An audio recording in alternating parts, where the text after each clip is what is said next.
Weaver or Bull? Weaver, Weaver State.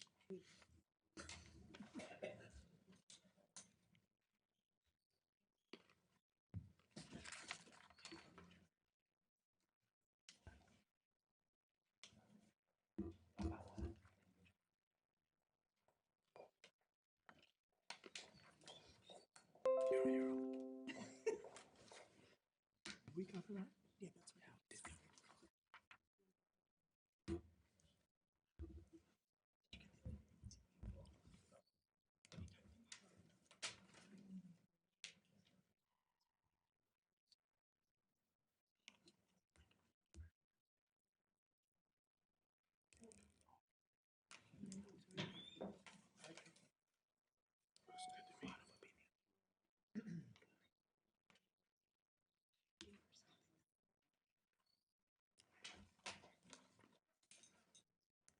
Weaver State.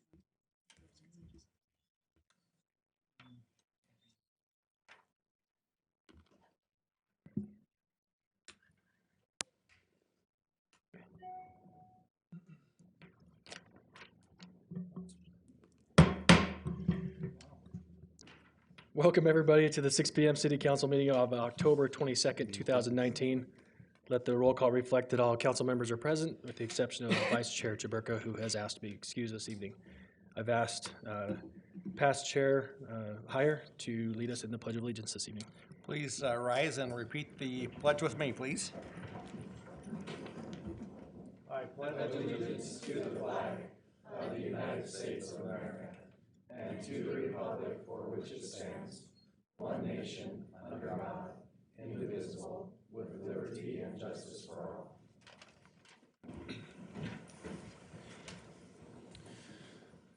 Thank you. Please consider joining us for a moment of silence.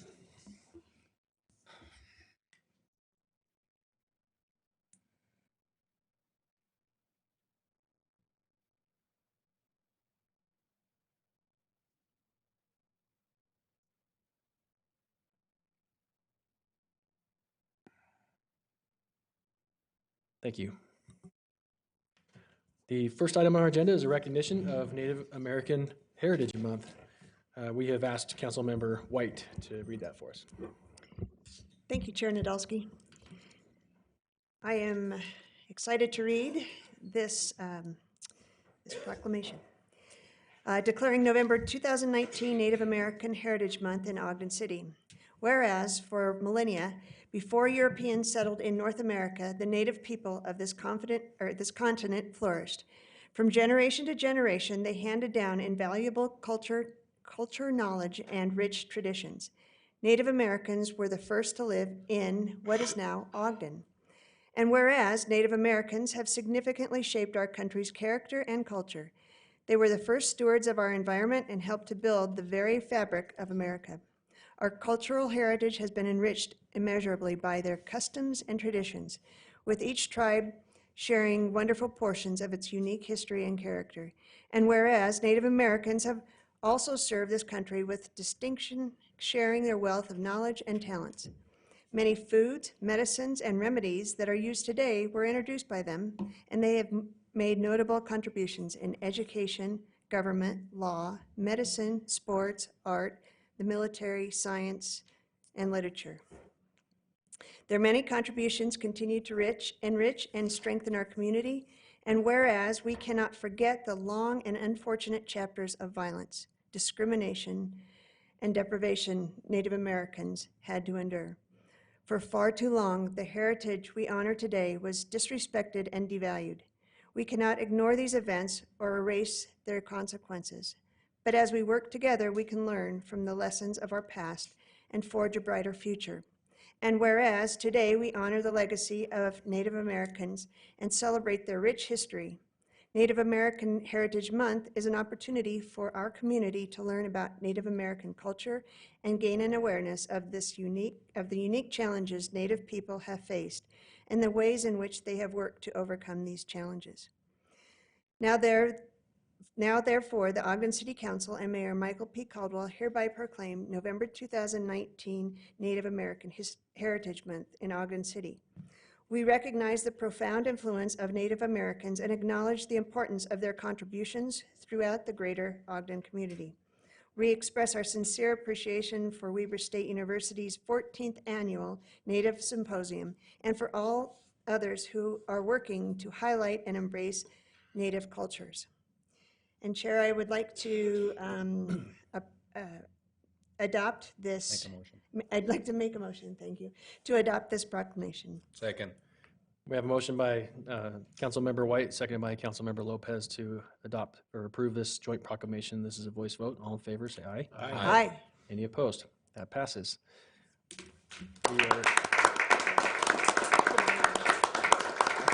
We're joined by Tashina Barber from Weber State University and some students, I hope. If you come up for a photo.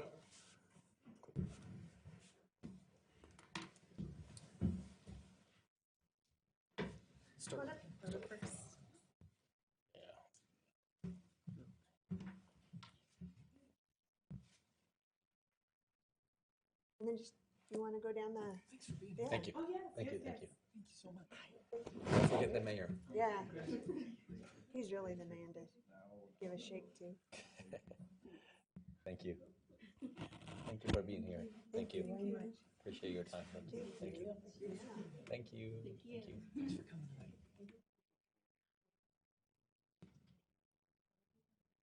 Yeah, so if you could just hold it right here in the middle. I'm just going to act tall. Yeah, we don't need steps today. That's weird. It is kind of weird. Instead normal.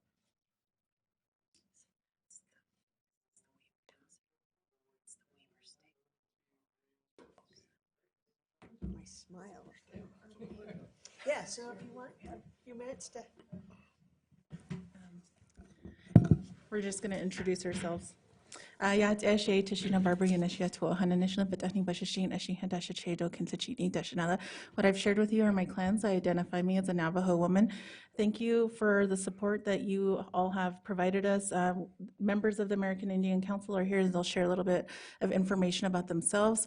But on behalf of myself and the Center for Multicultural Excellence, we really appreciate the recognition and the contributions and support that we've received from the Ogden City. Yat Esh Amanda Jones Inishia, Tabaha Nishle, Kinslet Chikni Bashishin, Bitani Dashache, Dot Lashti Dashanali. This is how I identify as a Diné Navajo woman, and I am the American Indian Senator at Weber State University, and I just want to say thank you.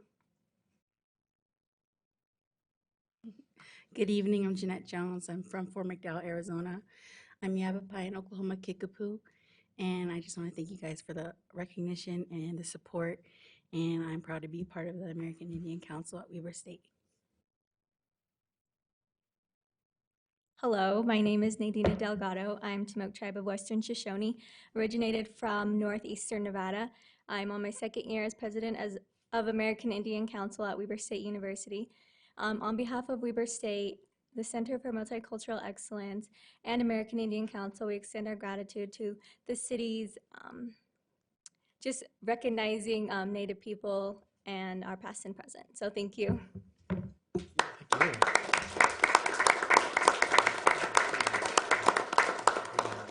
I want to thank you for speaking some of your native language. That was a real treat. Thank you for that. Thank you. Sheena?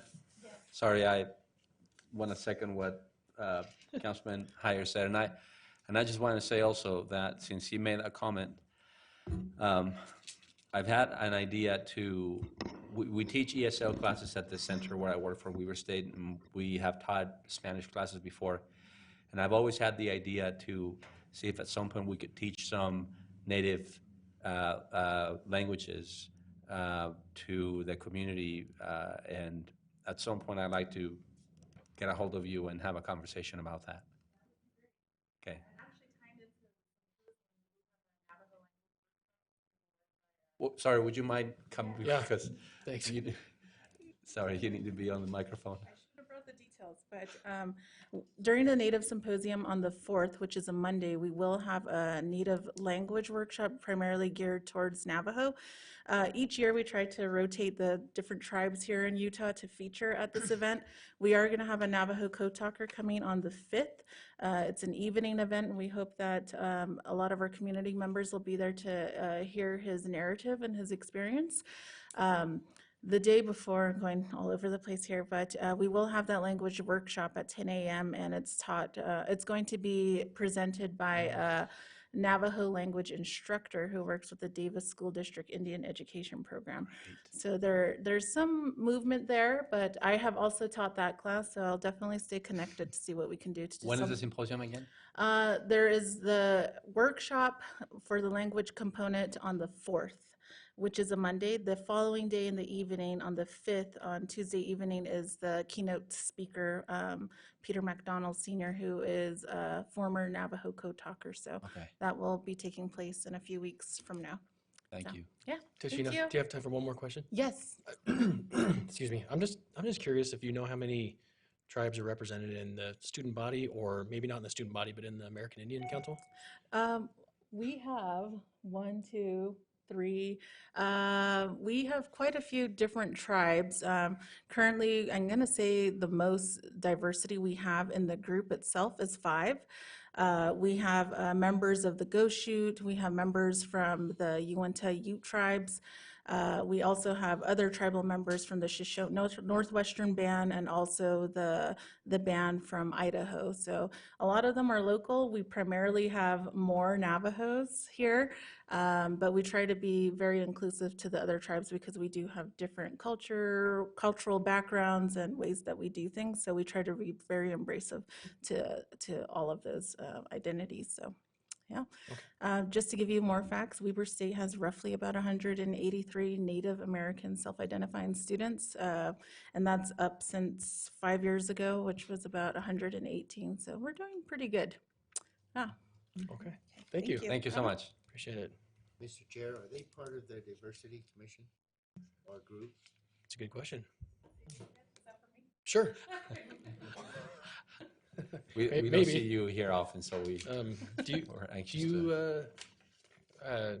well, do Native Americans have a seat in our diversity commission? I have attended one meeting, and I think that was early during the summer. I am not sure if there's a representative there, but I have attended that meeting, and I know that Miss Betty Sawyer attends a lot of those meetings, and I stay closely connected with her in regards to some of the things that happen here in the community. Okay, So. Ralph attends a few of those as well, and he's in the back, knowing he's not allowed to talk from the back, but he's going like this, so Okay. sounds like it's something we might need to revisit. Okay. All right. Thank you. Thank you so much. All right. Good night. Okay. Before we get to the items of common consent, I just want to make a declaration. Tonight, we're just considering setting the public hearing for a couple budget items, one of which involves funds that are related to my employer, and so having to do with the Weber River restoration. So in my day job, I sign a conflict of interest declaring that I will not be voting on items related to funding from my day job. So I'll conduct the proceeding to entertain common consent, but let the record reflect I will not be voting. Thank you. Chair Nadolski, then I would make a motion that we adopt the common consent agenda by setting the public hearing for both items for November 12th. Second. We have a motion by Councilmember Heyer, second by Councilmember Lopez to adopt the items of common consent. This is a voice vote. All in favor, say aye. Aye. Any opposed? That passes. And again, let the record reflect I did not vote. But when we consider that in the public hearing, I will excuse myself from the vote and from the chambers as per our rules during consideration. Thank you, guys. Okay, next item on our agenda is approval of minutes for the work session of April 2nd, 2019, and the regular meeting of April 16th, 2019. Councilmember Heyer. Chair Nadolski, I have reviewed those and found them to be accurate to the best of my recollection. Thank you. For the regular meeting of May 7th, 2019, Councilmember Lopez. Yes, Chair, I reviewed the minutes and found them to be accurate to the best of my recollection. Thank you. For the joint work session of May 7th, 2019, and the joint work session of May 14th, 2019, Councilmember Blair. Yes, thank you, Chair Nadolski. I have reviewed both of those minutes and found them to be accurate. And with that, I would make a motion that we adopt the minutes listed. I second it. We have a motion by Councilmember Blair, seconded by Councilmember Stevens to adopt the minutes as presented. This is a voice vote. All in favor, say aye. Aye. Any opposed? That passes. Thanks for spending time reviewing those, guys. Next item on our agenda is reports from the Planning Commission. First item is consideration of a rezone for 1752 and 1754 Pacific Avenue. This came to us via a petition and is presented to us tonight by our very own Greg Montgomery. Yes, and just waiting for this to pull up. He's doing many tasks over there. Makes you miss your days of the overhead, huh? Yeah. Actually, we're cleaning out some files and found some transparencies the other day of overhead, so. We'll That put wasn't those all in the that long archives.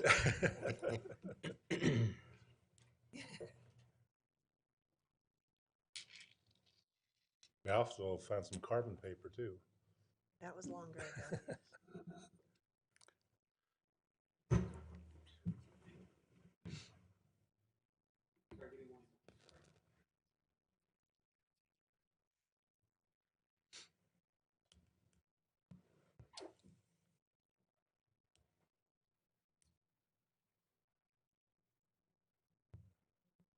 Okay. Thank you. So as you mentioned, this is a petition that was filed with the city by Joshua Christensen to rezone property at 1752 Pacific Avenue, and it was presently manufacturing, and his request is to rezone it to R15. This gives you an idea of the location of the property. You can see on two sides, on the north and on the east side, is R15 zoning presently. So this is kind of at an edge of a transition between residential zoning and manufacturing zoning, which is to the west of Pacific Avenue. The property that is to the north was rezoned earlier this year to R15 to start the progression of that zoning along the street. The difference between the zone designations, R15 means single family on a 5,000 minimum square foot lot.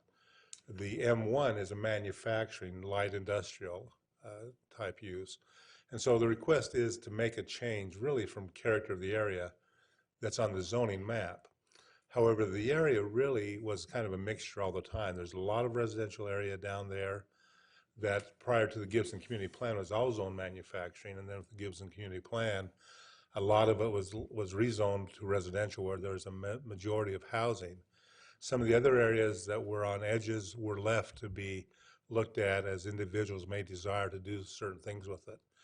The property in question had a home on it that was demolished, and the request is to rezone this property in order to build new single-family homes on the property, or the properties, as two properties have now been acquired. As I mentioned, the R15 is single-family, 5,000 square foot minimum lot size, 50-foot lot frontage.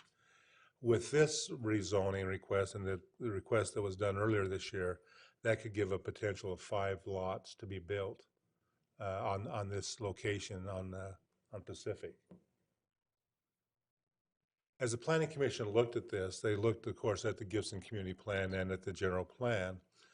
And as I mentioned, the boundaries of the R15 zoning starting to circle around the property.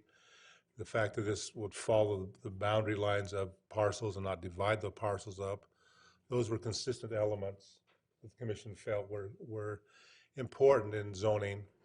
More importantly was the Gibson Community Plan. And that Gibson Community Plan, which was adopted a few years ago, talked about reestablishment of that residential area. And as the Planning Commission reviewed this, they felt that this is very consistent with that plan. And so they didn't have any problems with the idea of rezoning it. Now, one of the questions that's come up before was then why not continue all the way down Pacific Avenue? When the commission looked at this with the Gibson Community Plan, they felt it'd be more important to let each property owner decide, do they want to stay as a manufacturing use? And if they're a home, that means they have a nonconformity. Or do they want to let the individuals decide, do they want to move that direction in the future? So they really looked at the Pacific Avenue as being that transition area and let individual property owners make those petitions for what they want to have individually on those lots. As you can see, with this movement starting to move to the south, it may be that more properties will be looking at rezoning in the future, but the commission would still want to let that be an individual process. So they're recommending to you rezoning this property. It was a 6-0 vote to rezone it to the R15 zoning designation. Any questions? Any questions for Mr. Montgomery? Gotta like the sound of that, right? Pretty straightforward. Okay, if there's no other questions or comments on this item, I'll entertain a motion. Accept public input. Sorry, thank you so much.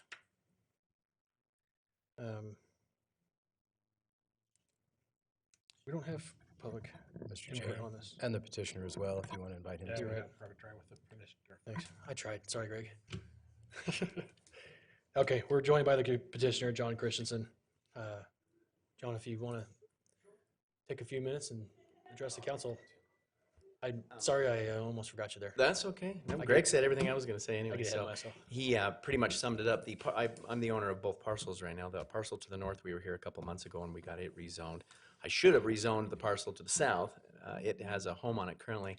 But at the time, I was considering doing a remodel on it. And a remodel you can do with the non-conforming, but it needs so much work, tearing it down is gonna be a lot better idea. And to rebuild it, it has to be in the R15, because you can't rebuild it. So I'm kind of stuck between the two. So it'd be nice if it was an R15, then we could make it nice and start from scratch. So that was the reason there. Okay, any questions for the petitioner? Thank you. Okay. You bet. Thanks, Josh. I think I might have called you John earlier too. Sorry. So when you're the chair, you have two different scripts. So I was looking at one and not the other. My apologies. I'm back with the game now. Okay. We will be accepting public input. So if anybody wishes to address the council on this specific item, now is your opportunity.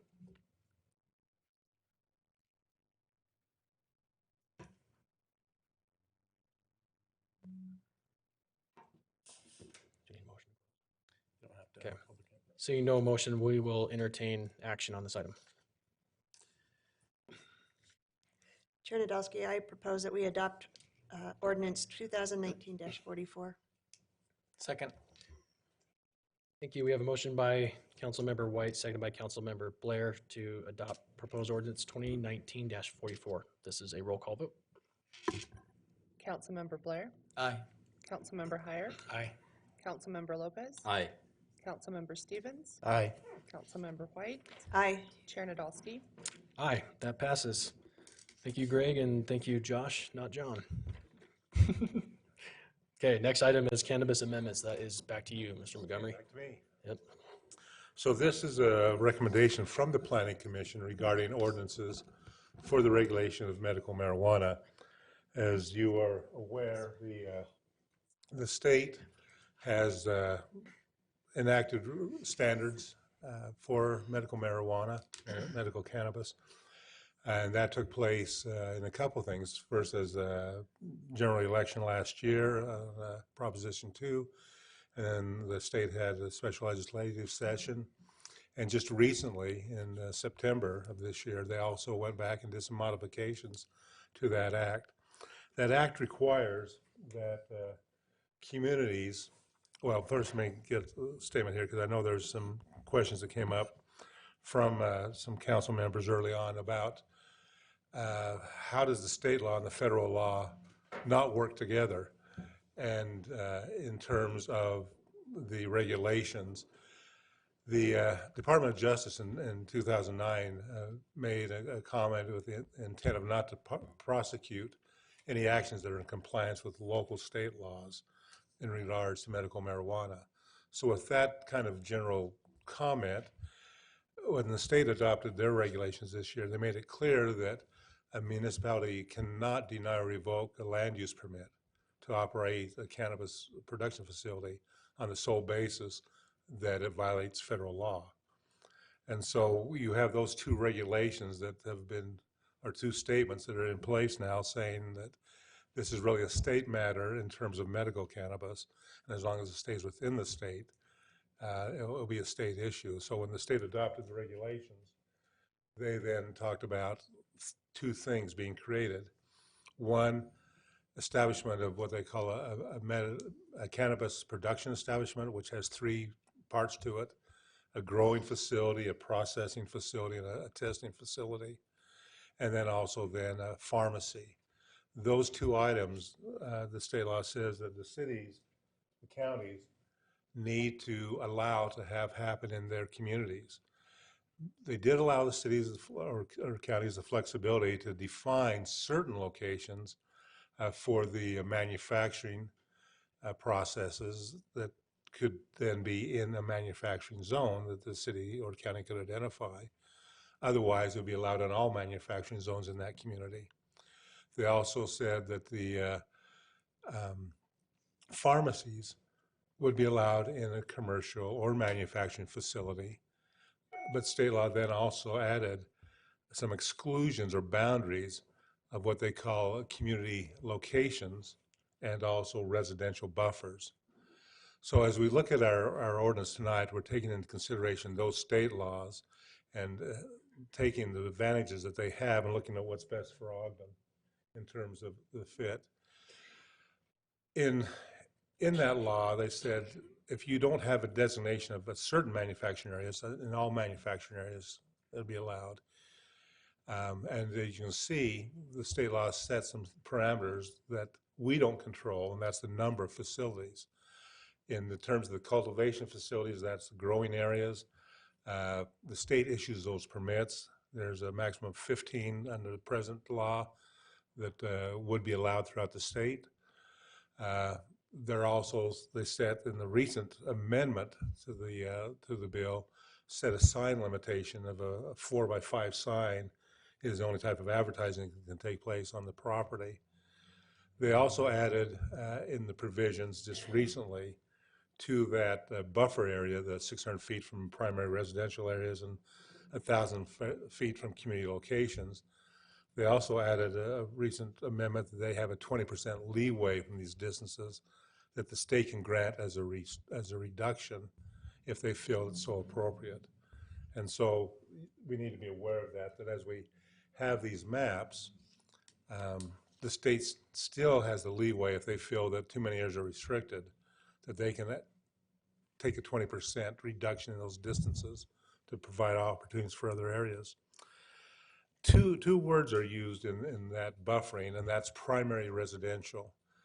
So in our ordinance, we help define what primary residential is, and that's all of our R zones, R1, R2, anything that has that R in front of it is intended mainly to be a residential zone. But also the MU zone we identify as a primary residential zone, and that is because by definition 60% it has to be residential in that mixed use, and that sets it primarily as residential. So we make clear that in these zones and the MU zone, that buffering goes from those distances, from those zones out. And those are not areas that be considered for either manufacturing or pharmacies. The community locations, state law defined as public and private schools, churches, libraries, playgrounds, parks. And then just recently in an amendment, they added child care facilities and preschool as also boundary exclusions. So as we looked at those standards, these are the areas that in the manufacturing zone that'll be available for cannabis production, which means either growing, testing, or processing. As you can see, that limits it to the west side of Ogden to what our industrial areas are, and not all of the industrial areas. As the Planning Commission considered that, saying, do we allow it in all the manufacturing zones with those boundaries, or do we create a specific designation? They looked at some considerations of both what the growers are looking for, their time frames that they have to have product ready for the state in March. Also, most are looking for existing buildings to help keep costs down. Outdoor growing has limited times, and we don't have an agricultural zone, so really indoor growing is what we'd have in Ogden City if a facility was to be created. But then we looked at the purposes of our manufacturing zones and those various purposes and secondary impacts that can come from the growing and processing that we did research with other communities who have had experiences. And as we discussed this with the Planning Commission, we felt that it'd be more appropriate or most appropriate to limit the production establishments to the Ogden Commercial Industrial Park. This is that area between 1900 West and Midland Drive, that dark purple area. And it still meets the state criteria of one of our manufacturing zones being established, but not opening up to all our manufacturing zones, which do have smatterings of all different types of activities there. So the proposed ordinance will identify the OCIP zone as an area for the production establishments to be located in. In terms of the pharmacies, the state also controls licensing of those pharmacies, and 14 licenses are established that can be issued throughout the entire state, and the state determines those licenses. They made an amendment in the September regulation, and that was reducing the community location distances to 200 feet rather than 600 feet.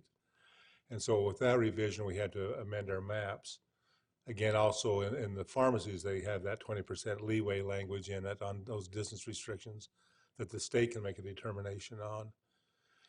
They also set standards, which we put into our ordinances to be clear, of the one public entrance into the building, limiting the signage to the size, but also that it can only be limited to the content of the business name, the hours of operation, and the green cross. We want to make sure our sign ordinance and the state's regulations said the same thing. So those proposals are also being made when you consider this ordinance tonight. What that does in terms of possible locations for the medical, for the pharmacy locations, is in this map illustrated above. This again shows you manufacturing areas, some commercial areas. A lot of the commercial areas in the city are within 600 feet of residential uses. So that really takes out a lot of commercial areas. As you can see, it mainly concentrates some of the commercial areas to downtown, as that blow up on the right shows. The Newgate Mall area is another possible commercial area. And 12th Street on Wall Avenue has some areas that are commercially zoned. The rest, again, are manufacturing areas because of those residential and community location buffers that exist. So this map would, if you adopt the ordinance, this map indicates where those pharmacies could be located if one is desired within Ogden. So Greg, on the pharmacy, does the state run the operations of that or No. controls that, or how does that No, work? they issue a license for private companies to be those pharmacies. Okay. So they will issue the licenses, and then it's up to the pharmacies to make the connections for the product and to run the establishment. And there are some standards by which they need to operate. Right, there are a whole list in 4 different sections of the state code that address how those operate and the controls in that. So the Department of Agriculture would regulate the production, the producers, and then the Department of Health would regulate the pharmacies, correct? Correct. So they do have a regulatory role, just not an operational role. Okay. Correct. In our ordinance, is there anything on the production that mitigates the odors that are emitted? So in the ordinance, we do talk about that. In fact, as you look here, we talk about standards for filtering of exhaust air from those type of facilities. We also look at things of what do you do to the building? You know, trying to make sure you don't draw attention to it and just let it be part of the other buildings. So we don't talk about not painting the building in terms of painting brick or something. In some states, you'll see a lot of things done to the buildings to really draw attention to them, just really painting them white, a lot of different design work to just draw attention to that. Here, we're saying it's really nondescript. If the sign is nondescript, why not the building be nondescript also? We do talk about, like you said, those things to help in terms of air quality. We talk about in setting up the definitions in our ordinance, so it's clear what all the definitions mean, so they again concur with state law.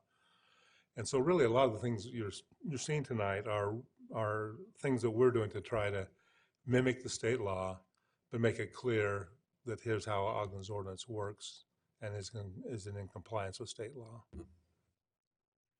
So the Planning Commission recommended 7-0 to approve the proposed ordinances before you tonight.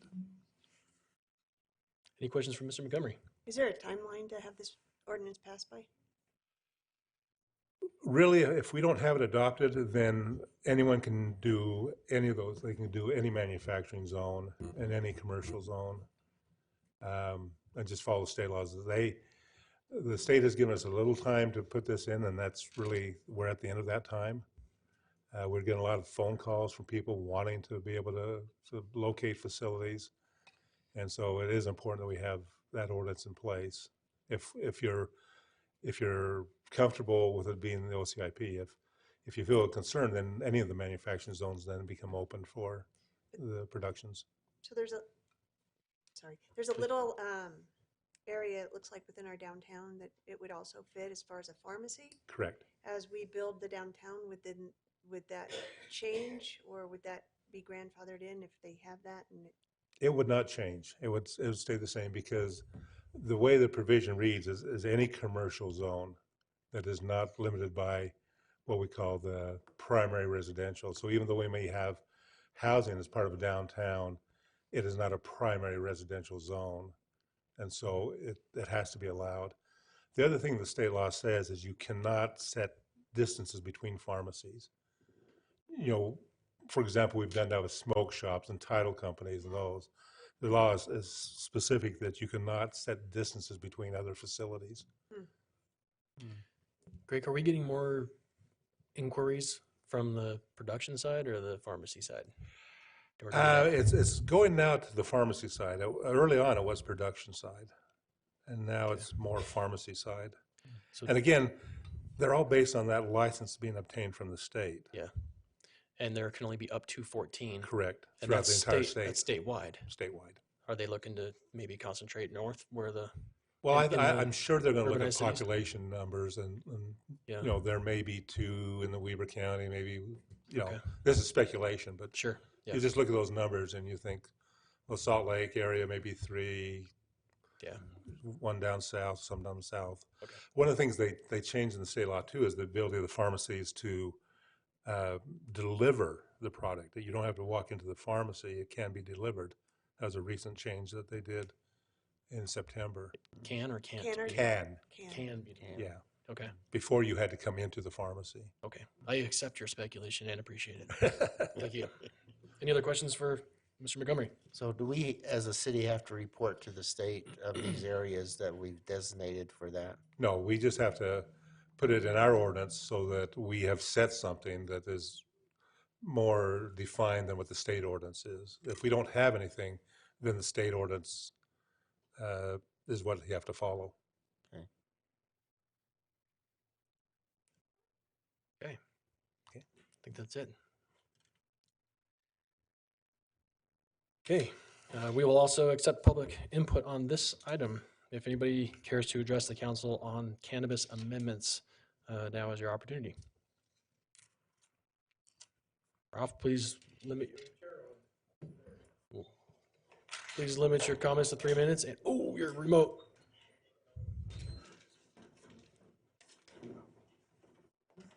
Thanks, Brandon. Oh, that's the dog leash. Thanks, Brandon.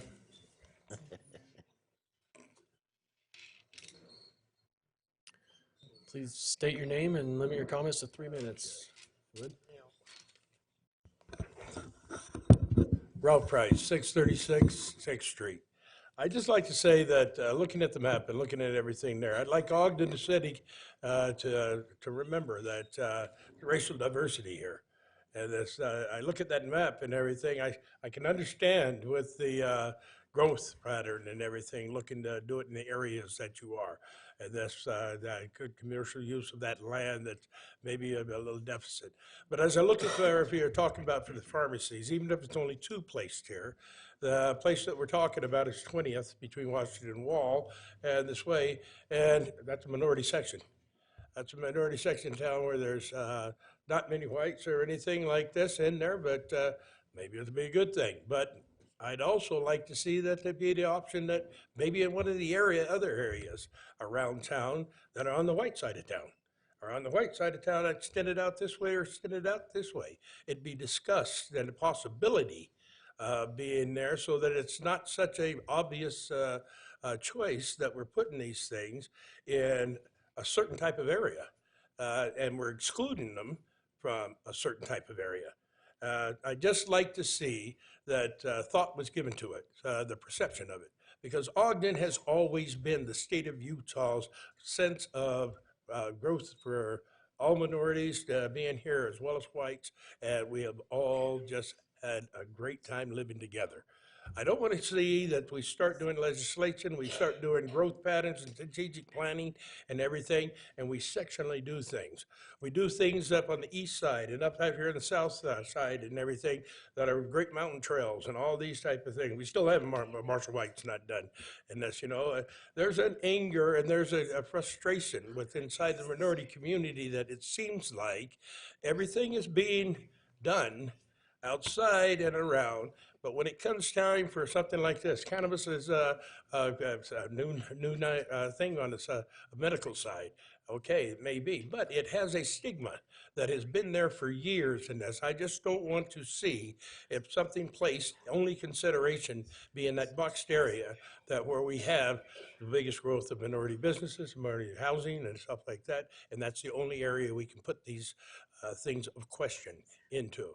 I'd like the door open so that you consider South Ogden. I just get her up above Harrison and this and up that consider them with these things too. When you have to talk about anything that's got a little bit of diversity to it and everything, I mean, a little bit of a question to it, I want it so the whole of Ogden has a chance to be able to do it. Isn't there a hole somewhere in you guys' armor that you might want to consider besides just our area?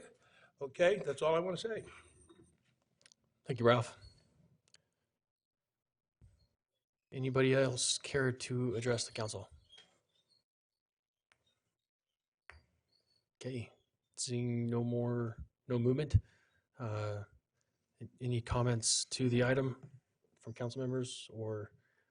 Greg could probably talk about some of the limitations that the state has already placed on us about the location. You maybe want to do that. I was probably going to go back to the map, but I won't worry about that.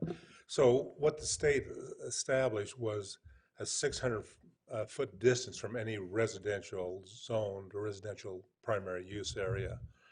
And so as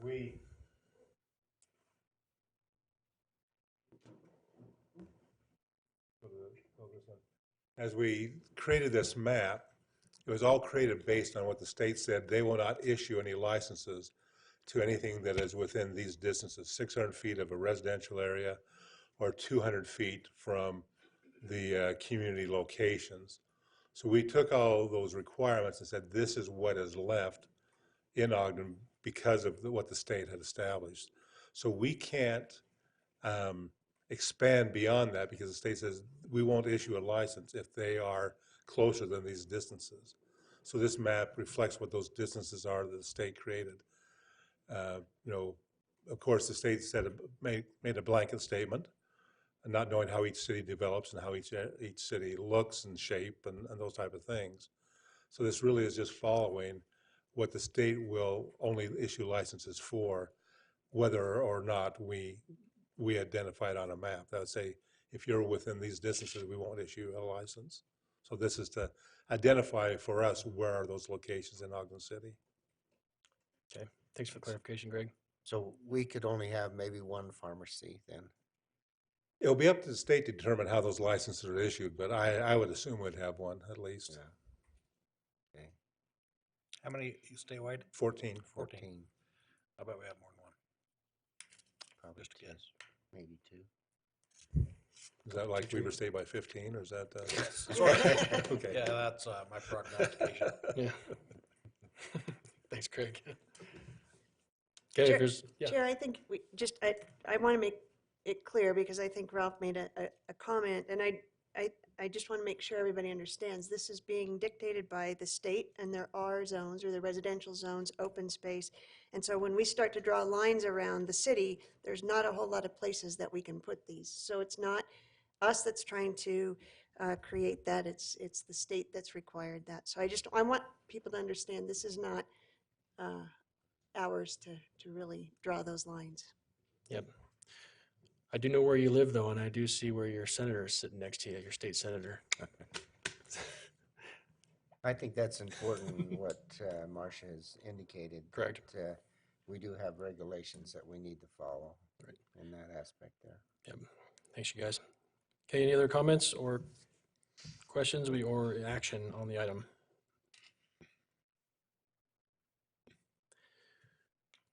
Awkward silence, also an option. If there's no more discussion, I will go ahead and make a motion that we adopt proposed ordinance 2019-46. Second? Thank you. We have a motion by Councilmember Blair, second by Councilmember White to adopt proposed ordinance 2019-46. This is a roll call vote. Councilmember Heyer, Aye. Councilmember Lopez, Aye. Councilmember Stevens, Aye. Councilmember White, Aye. Councilmember Blair, Aye. Chair Nadolski? Aye, that passes. Chair? Yep. If I might just get on my soapbox for just a second about this. This is marijuana? such a, yeah, a little Okay, bit. yeah. It's unfortunate that we are left with this. It's uncomfortable for me to do an ordinance that is in violation of federal law. And I don't really blame us, I blame the feds. I really think that they're the ones that have the control to fix this whole problem. And I just wish they would. That's all I got to say. Yeah, kind of ran downhill to us, didn't it? Kind of did, yeah. Kind of did. It puts us in a real bad spot. And, you know, that's not to say that some administration somewhere down in the future may not change their mind. They're going to start to enforce federal law, and that puts everybody in a bad spot. Where I think there is some legitimate medical uses for cannabis, and they ought to change the classification of that drug at a nationwide level so that it can be exploited and used in an appropriate manner and not just skirting the issue. And studied. Yeah. as well. Okay, thank you, Councilmember Heyer. Okay, next item on our agenda is reports from administration. We'll be starting with Justice Court recertification. That is, we're joined by Debbie Colvin, Justice Court Administrator. There you are.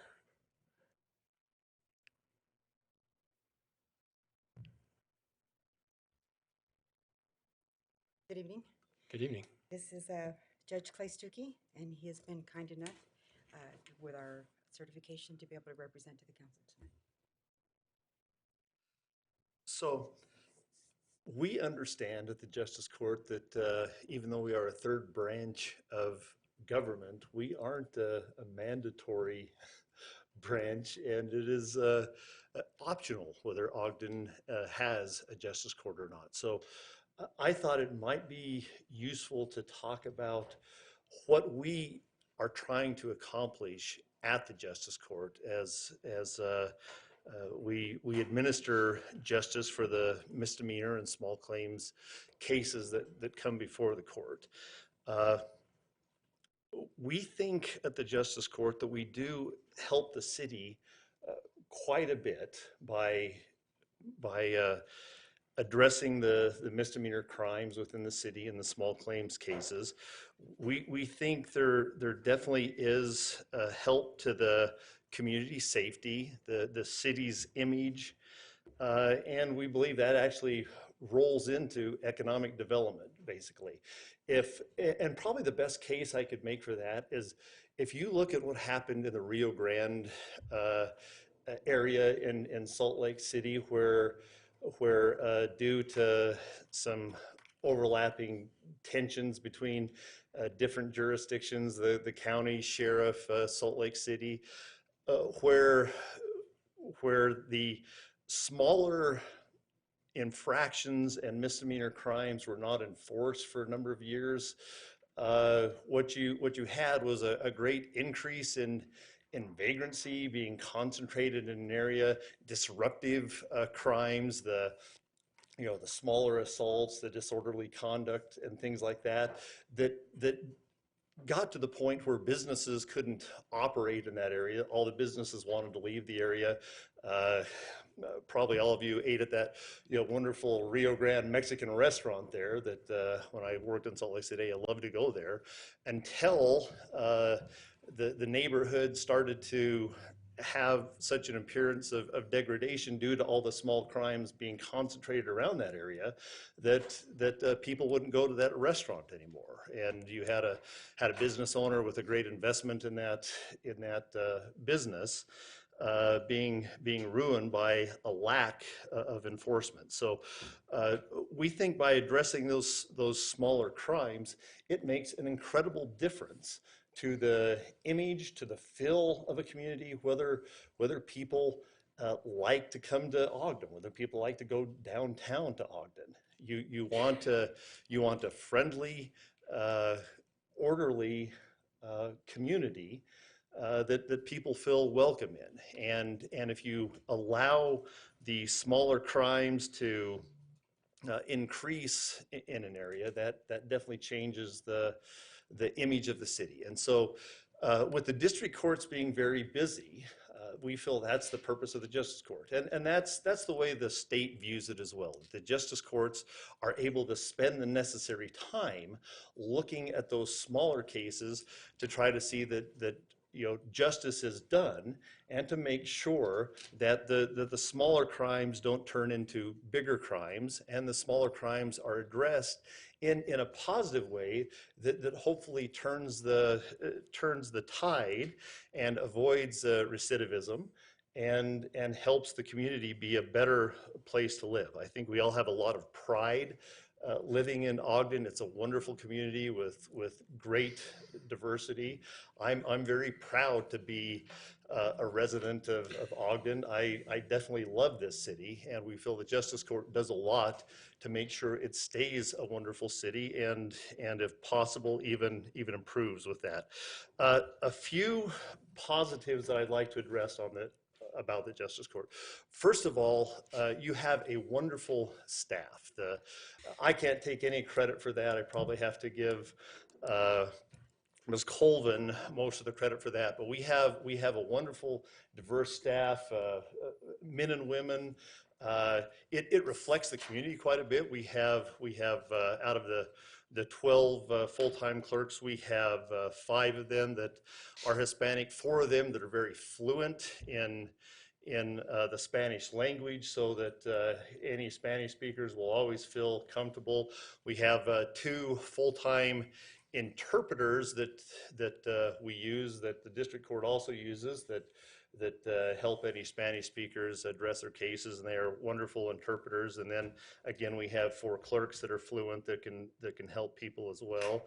And our staff is well trained, and I think regarded around the state as perhaps one of the best staffing groups for a court in the state. So you can be very proud of that. Whenever the AOC does training statewide, they usually go to our staff first to figure out how we can train other clerks in other jurisdictions. So you have a staff of the Justice Court you can be very proud of.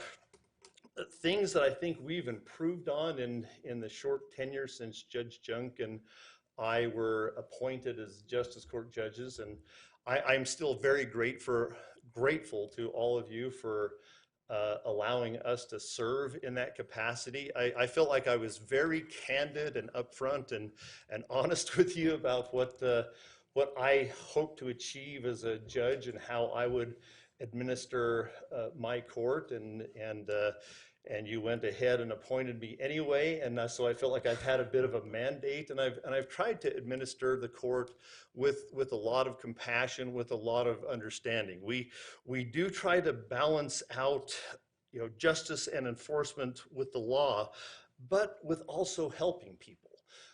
I think you can view the Justice Court a little bit as a social services organization. We are not only enforcing the law, but we try to enforce the law by looking at individuals in a way that can help them avoid making the same mistakes. One of the wonderful things about Justice Court is none of the crimes in front of us are that big and ugly that you ever feel like someone's beyond redemption and help. And sometimes you get that feel at the district court. At the Justice Court, it's not that way.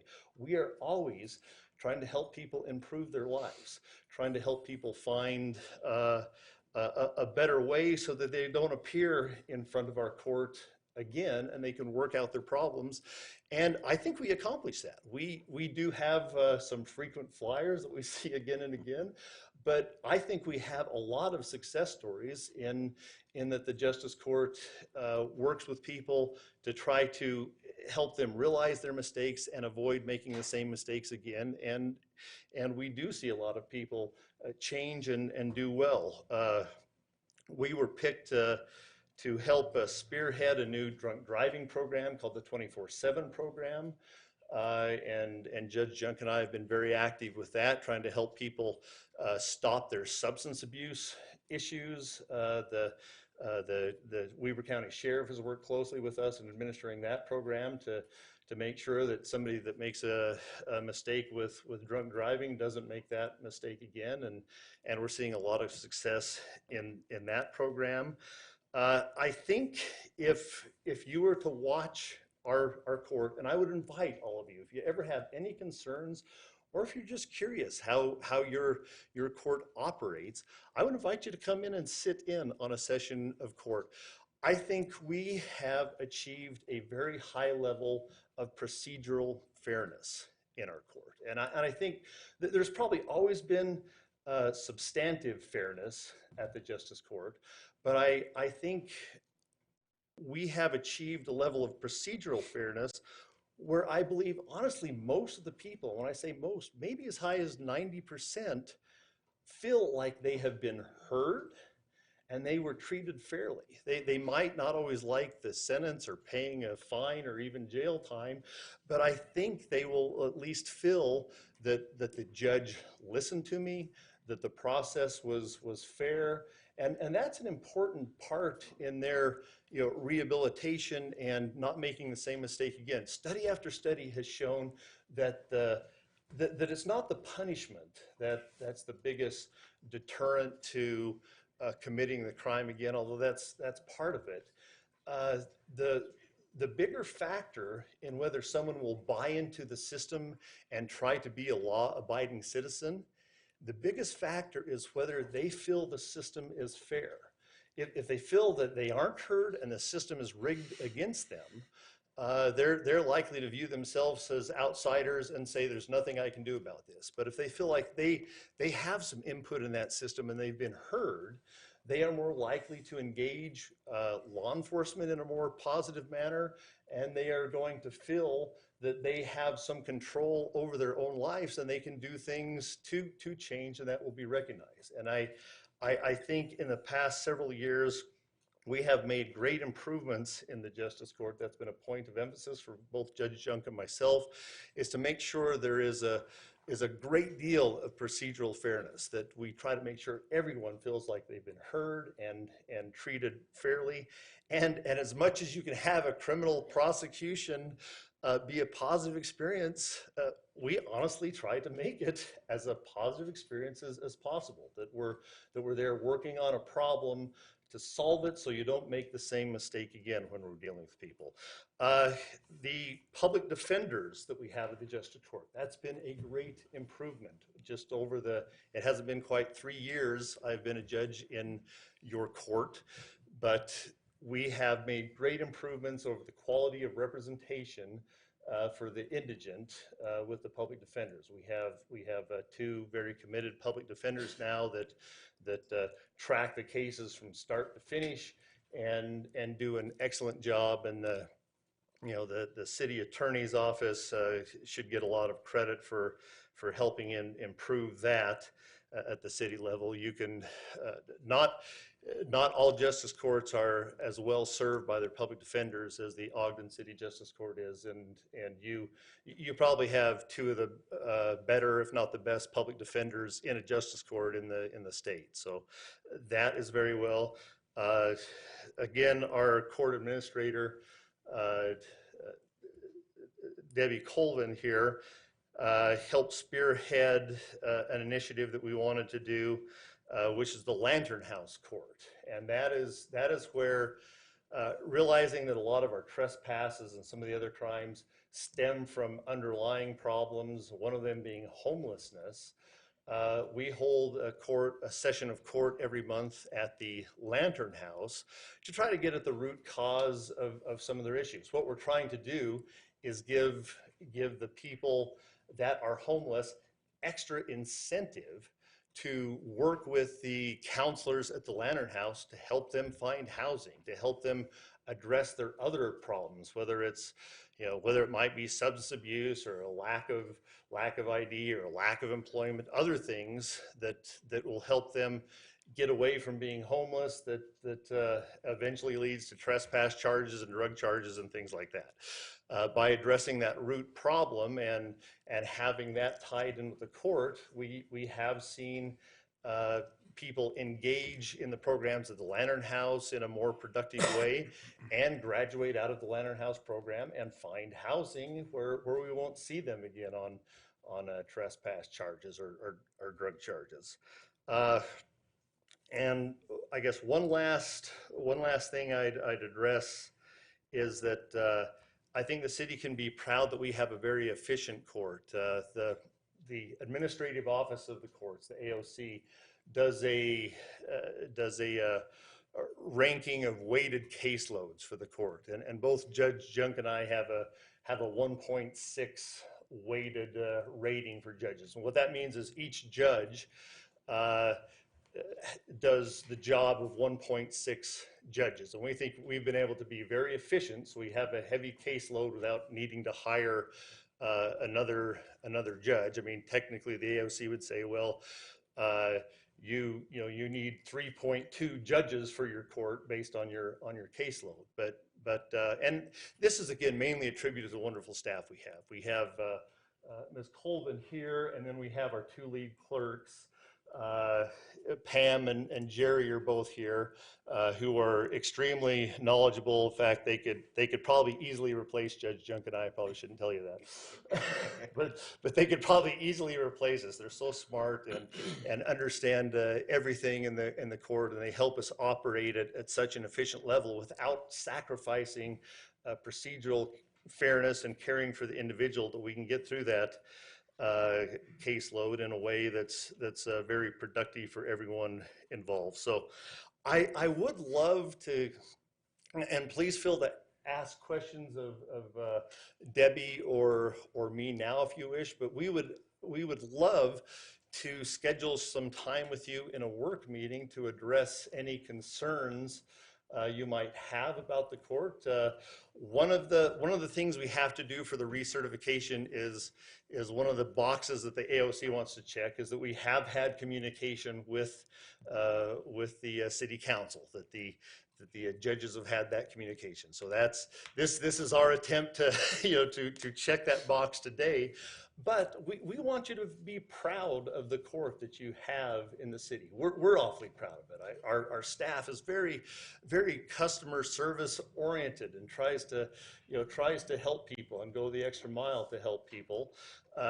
We're proud of what we do. We definitely like the city to share in that pride and feel like you have a court that represents the city government and the citizens of Ogden very well. And so if you want us to come to a work meeting at some time, and we would gladly answer any questions that you have. So I've probably taken more time than I should have already, but is there anything you think we should add, Debbie? Oh, and then I guess I did this. This is a little unorthodox, and honestly, I didn't plan this. I didn't realize Mr. Price was going to be at this meeting, but I recognize that Mr. Price was in my court. Was it earlier this week? Was it? Yesterday. Okay. So Mr. Price was in my court. If you want, just to give you a feel for I think how maybe citizens regard their treatment in our court and how our court operates. Mr. Price was in my court just recently advocating on behalf of a young man who didn't have very serious charges. I think it was like driving on a suspension or something like that. But I thought as an impromptu thing, if you wanted to ask Mr. Price what his impression of our court was, you would hear it from a leading citizen what his thoughts were. And I don't know, this could blow up in my face. Maybe if it's negative, I'll be surprised. But you could certainly ask Mr. Price how he viewed the interaction of our staff and judges with the public as we tried to administer justice in the justice court. Judge Stuckey, I'll just. We can't have Ralph come up. He always wants to. I know. Sorry, man. But I'll speak for him. I hope. I'm gonna try. Right? I've only ever heard one bit of feedback about you since we appointed you, and it was from Ralph. Okay. But I'll just say I remember when we did put the screws to you on our confirmation process, didn't we? That was quite a night. But what we were doing, I think, is we were trying to get at your heart, right? We wanted to understand your character and your integrity and the kind of heart that you have for serving others.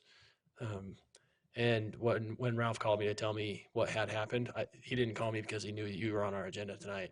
He called me because he was elated that you would listen to the story of that young man, to see what his circumstances were, and you were there to try to help, right? And he could have left there with a pretty substantial fine, especially for a kid of his age, and that wouldn't have helped him get on the right foot, right?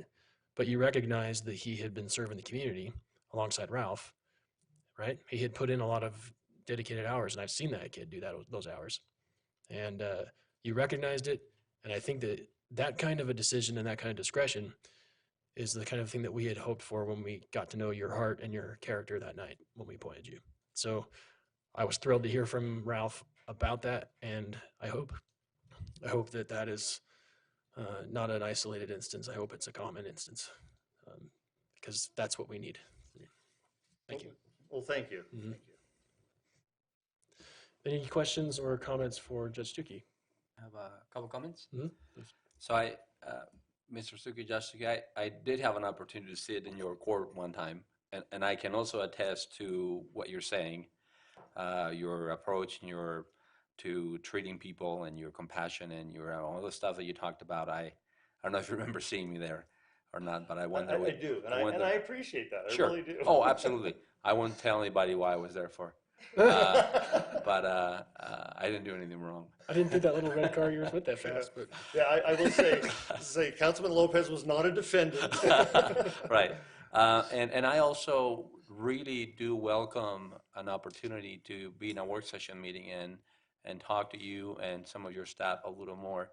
I'm always looking for opportunities. If there's anything I can do to help, but based on my background, my personal experience, my background living in Ogden as a Hispanic individual, and given the fact that the population in our city is largely Hispanic, and I just want to help, even if it's in a small way. And learning more and being able to ask more questions, I think that could be very helpful. So thank you for that offer, and I would really welcome that. Well, thank you. Yeah, thank you. we will be taking you up on that. I think when we talked about this in the work session, and this is something that I think Mr. Lopez is getting at too. We do hear feedback from people about our court system. There's a lot of people that interact with the system at that level, and we want to know how that process works. We want to know how it is and isn't impacting people. But quite frankly, it's not something that we know a lot about. You know, of all the departments, we're constantly talking about planning issues and economic development and police and fire, right? Budget things. But that topic doesn't come up much. And we recognize in our work session that we need to fill that gap, our understanding. And so we do welcome you to come back. We would love for you to walk us through, if someone were to come into contact with the court system, what would their first exposure be? What would their first example be? And what would the next step be, et cetera? Help us understand the services that are provided, so that we can help understand the input that we're getting from people. Okay. And it would also help if you were to retire and we go through the confirmation process again, the mayor makes a recommendation when we go through advice and consent in this process. But really what we were wanting to know is, who are you as a person? What are your values, right? But it would really help us if we had that background to go with that time too. Okay. Anybody else? I just have a real quick comment, and as obviously an overloaded 3.2 judges on 2 staff there. I appreciate you thinking outside the box and actually working with the Lantern House and an underserved community that really needs help, and part of helping them is to get out of that cycle. And so I appreciate you just reaching out. I know that that's not an efficient use of your day, but I really do appreciate it, and I'm sure that they do as well. So thank you for taking the time to do that, and Debbie do Yeah, it for the Lantern House spearheading has that. just been wonderful on that, and really Debbie gets most of the credit because she got all of that rolling. But it's such a great tool because we'll see people in jail, often on the video camera as they're still in jail, and they do their arraignment on the video camera, and we can ask them, well, why were you trespassing? And it's like 9 times out of 10, if you really dig, they may not tell you straight up, but if you really dig, you'll find out because they're really homeless. They were, so they're breaking into some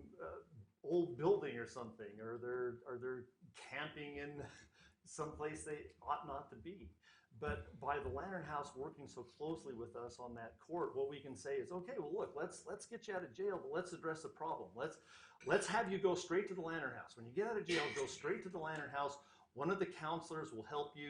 You can bypass the overflow area. That's really not a very nice place to stay. And if you'll engage in the program and give it your 100% effort, these counselors can probably find you housing. And really, if someone engages with them and tries, they always do find them housing. Their success rate on somebody that's really engaged is very high. And so we can use the system to channel someone into a program that'll really make a big difference in their life. It changes, being on the street and being exposed to all these bad things into being in stable housing where it makes a huge impact, positive impact in their life. So we're very appreciative of the Lantern House and the support that Ogden City gives to the Lantern House. Thank you for thinking outside the box, and kudos again. No kidding. One thing we've learned about the system and services is that the more gaps and the travel distance and the need for transportation and et cetera between services, people fall through the cracks, right? Absolutely. So I have to think that you taking your court system to the Lantern House to help resolve it helps keep people from falling through the cracks. So thank you for doing that. I'll add to your comment there. Anybody else have questions or comments for Mr. Key? Okay. Thank you. Thank you so much. If there's no other questions or comments, we can entertain action on this item. Mr. Chair, I'd like to make a motion that we adopt proposed resolution 2019-22. Second. We have a motion by Councilmember Stevens, seconded by Councilmember Heyer to adopt proposed resolution 2019-22. This is a roll call vote. Councilmember Lopez. Aye. Councilmember Stevens. Aye. Councilmember White. Aye. Councilmember Blair. Aye. Councilmember Heyer. Aye. Chair Nadolski. Aye, that passes. Thanks, you guys. We look forward to having you back for that work session. We really do want to learn more, and I hope that leads to an opportunity to come actually watch the process too. And anything you can do, I'll give you my stamp of approval for what Ralph does for people in the community. He is absolutely tireless to service for others. So thank you for helping him help others. Okay, next item on our agenda is housing development agreements. The first one, item BI, is with the Weber Housing Authority, and I think we have, I saw Ward, oh, there he is. Ward Ogden will be presenting that item to us. I hope they knew they didn't have to leave. Yeah. I don't think they know. I think they want to. Chair, members of the council, we have two items that involve memorandum of agreements with two partners in the development of housing in our neighborhoods, which will help us to carry out our quality neighborhood strategy. The first one is Weber Housing Authority. It's proposed that we enter into a loan, actually adopt the resolution authorizing the mayor to enter into the memorandum of agreement.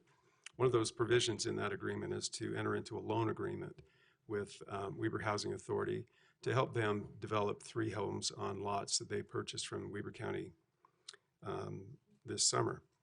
And those lots are located at 2881 Lincoln, 3238 Pingree, and 286 Franklin Street.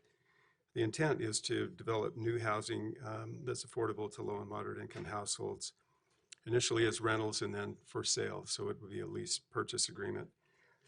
If the Housing Authority Board chooses to sell, then that could be accommodated as well, sell outright. Again, the loan is proposed to be $25,000 per lot, and it's to be used for pre-development costs such as design permits and the utility work. These loans would come from our Community Development Block Grant, and those are eligible work items that can be done with block grant. Also, the city staff is going to be helping the Housing Authority with design work and bidding and construction management. Also, the process of entering into agreements and marketing and selling. So we'll provide some assistance in that regard.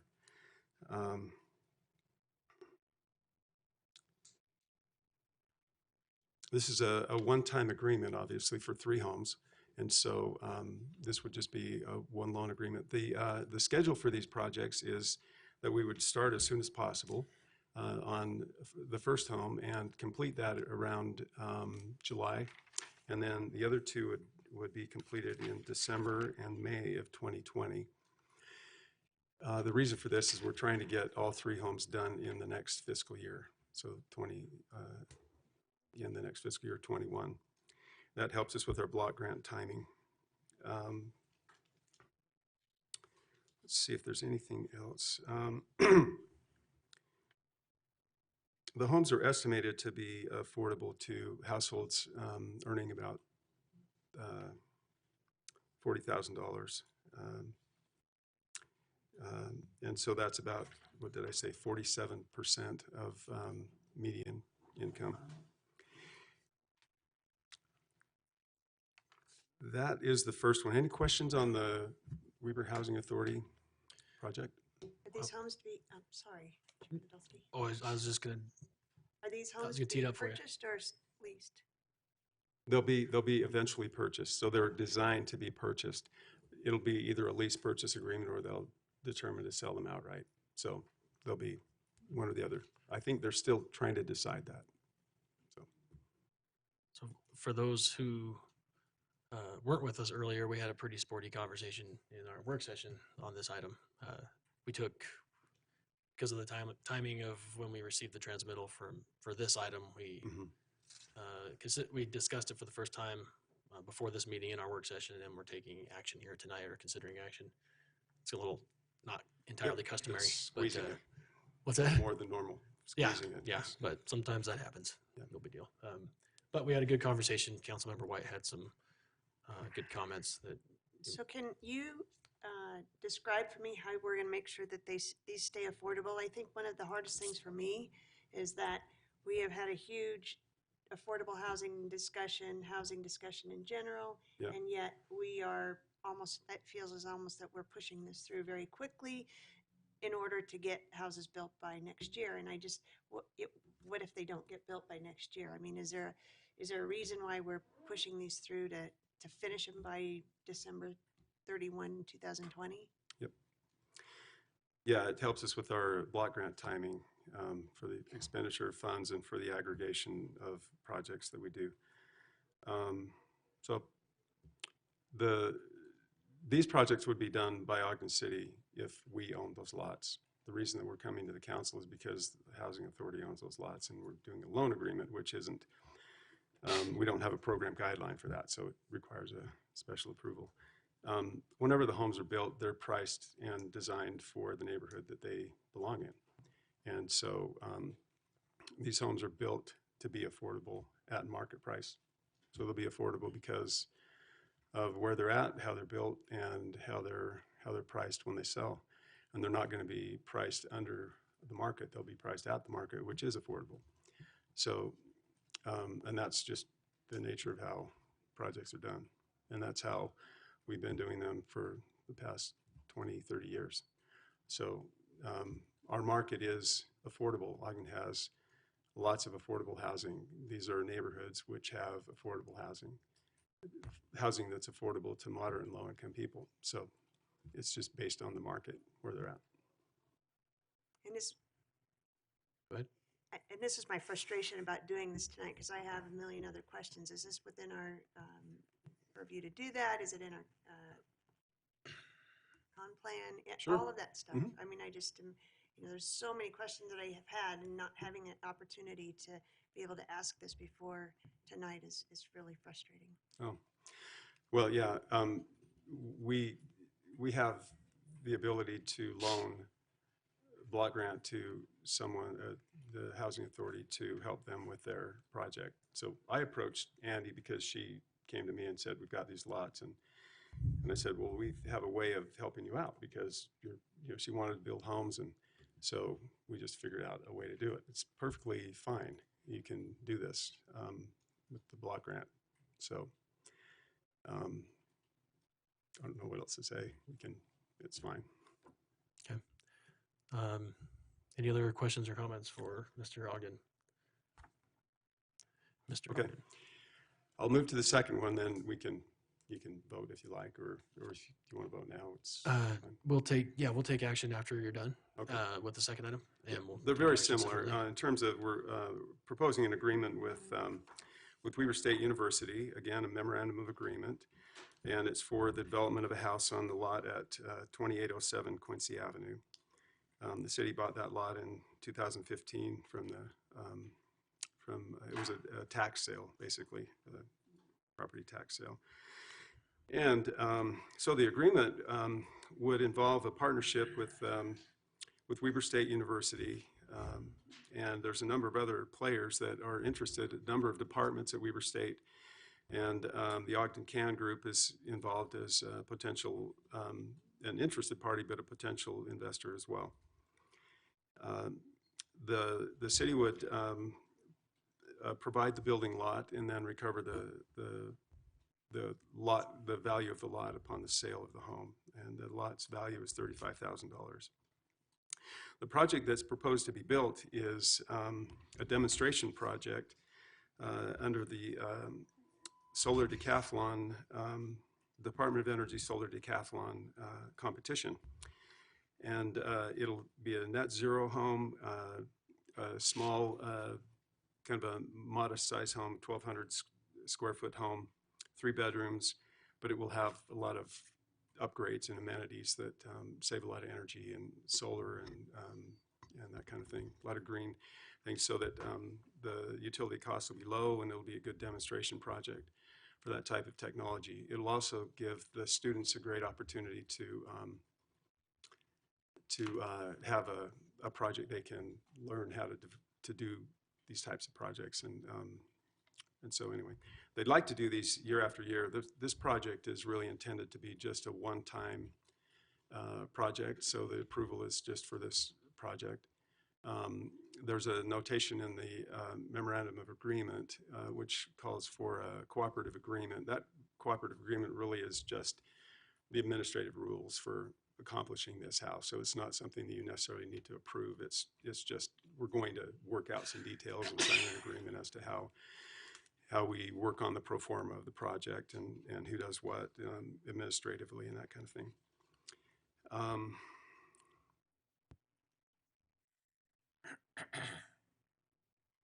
I think that's probably all I need to say on that. Is there any other comments? Thanks. Any questions or comments from Mr. Ogden? I just have one clarifying comment. Okay. In the packet, it says that the lot is currently estimated around 40,000. Yes. Is 35,000 the firm price? Yes, we Okay. actually had it approved since, appraised since this transmittal was written. Okay. Did you say that this lot was acquired through a tax sale? Yes. From the county? Yes. And how much did we pay for it? It was about 28,000. Thank you. There's actually 29. What year was that? 15. Okay.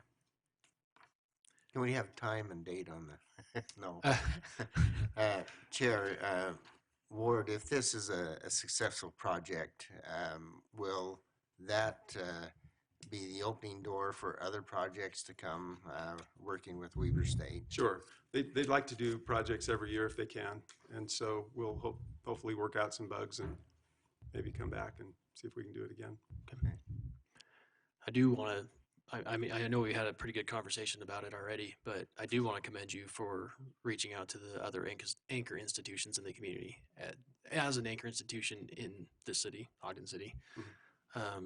I mean, we play a really important role in housing. And so I always want to encourage and never discourage those kinds of partnerships. So Great. thank you for doing that. I think we have more conversations to come. I mean, we have been hearing about affordable housing for a couple months now. And so we have a ton of questions and information on our mind. And so when this one does come to us, this is clearly one of the tools that we have, right in the crosshairs. right there. And, you know, crosshairs, maybe not the best, you know, we're not looking to shoot this thing down. It's one of the tools we have as a city to affect affordability of housing. And so I think we do look forward to actually having more conversations with a little bit more time. But hopefully we can still encourage the partnership that you started. Yeah, great. Okay. Thank you. Thank you. Anything else? Anything else for Mr. Ogden? Okay. Thanks. Word, sorry, a very quick question. So the MOA references $40,000. Do we need to have an amendment to that to It reflect the says 35,000? approximately, I believe. It does say approximately, but I just didn't know if you wanted the exact No, figure in it's there. fine. or- Subject to appraisal, and the Okay. appraisal's been done, so we happen to know what it Perfect. is. Okay. Thank you very much. Okay. Thanks. Great. Thanks, Amy. Chair Nadolski, Yeah. you ready for a motion? On which one? The Weber Housing or the uh, Weber State Housing? The first one, Weber Housing Authority. I believe so, yeah. I do have one question real quick, just for, Yeah. just for Absolutely. you, Chair. Absolutely. That money that's gonna come back to us, do we do a budget opening for that? Do we have to, or will that just automatically go in? Normally, it would require a budget opening, but does the MOA allow it to occur without the budget opening? From, I guess I could be wrong. From what I understand, it just goes back into the housing program just the fund. housing fund. Because the hope was Yeah, to it's make program it programmatic, right? income.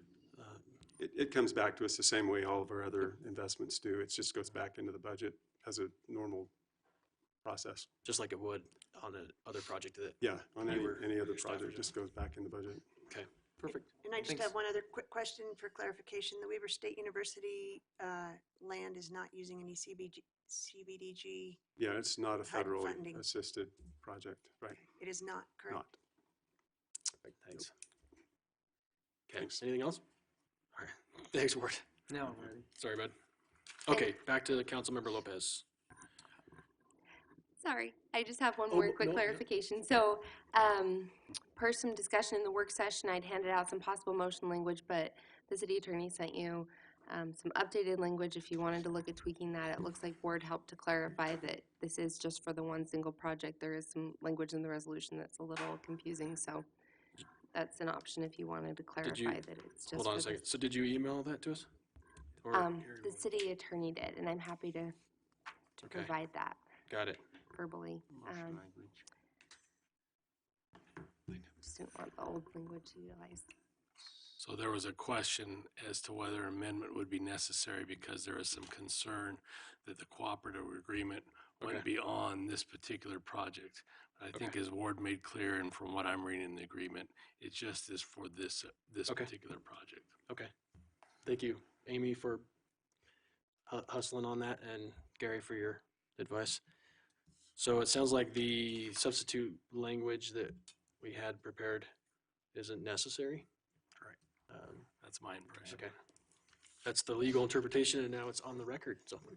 I think we're All right, good. with that, Chair Nadolski, I'd like to make a motion to adopt proposed resolution 2019-23. I second it. We have a motion by Councilmember Lopez, seconded by Councilmember Stevens to adopt proposed resolution 2019-23. This is a roll call vote. Councilmember Stevens, Aye. Councilmember White, No. Councilmember Blair, Aye. Councilmember Heyer, Aye. Councilmember Lopez, Aye.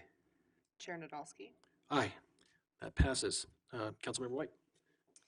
Yeah, and I've stated this a couple of times tonight already, and just, it's put both Ward and myself in an awkward position of not being able to answer questions, and he's done a great job, and there's probably another ton of questions rolling around in my head, and if I just had another week or so to understand what we were doing, and be able to ask some more questions. Again, it's one of those where it's an unfortunate vote, only because I think the project is a very good project. So it is not a vote of not confidence of the project. It is a vote of, again, once again, the process. So And actually, my vote's kind of similar. It's a vote in support of the partnership and for the project. I do hope, I do wish we have more time for these. But I also recognize sometimes work schedules get jammed up like this. So I'm comfortable supporting the project and letting good things happen and coming back for more discussion in the future. Okay, we can entertain action on item 7B, 2 little I as well. Chair Nadolski, I would make a motion then that we adopt resolution 2019-24. Second. We have a motion by Councilmember Heyer, second by Councilmember Blair to adopt proposed resolution 2019-24. This is a roll call vote. Councilmember White, no. Councilmember Blair, Aye. Councilmember Heyer, Aye. Councilmember Lopez, Aye. Councilmember Stevens, Aye. Chair Nadolski. Aye, that passes. Good. Well, yeah, and once again, it is nothing against the project. It's going to be an awesome project, and Weber State's got some great things going for that. But just, it's that same thing, not enough time to be able to really dig into it, so. Okay. Thank you. All right. Thanks, Ward, for sticking it through on that. Sorry. And thanks, Ward, for putting up with my cantankerous mood tonight.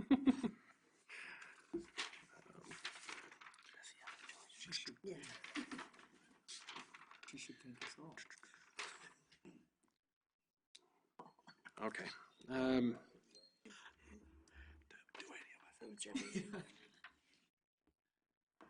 I think Andy Beatles and Jen Bodine, appreciate those guys being with us as well.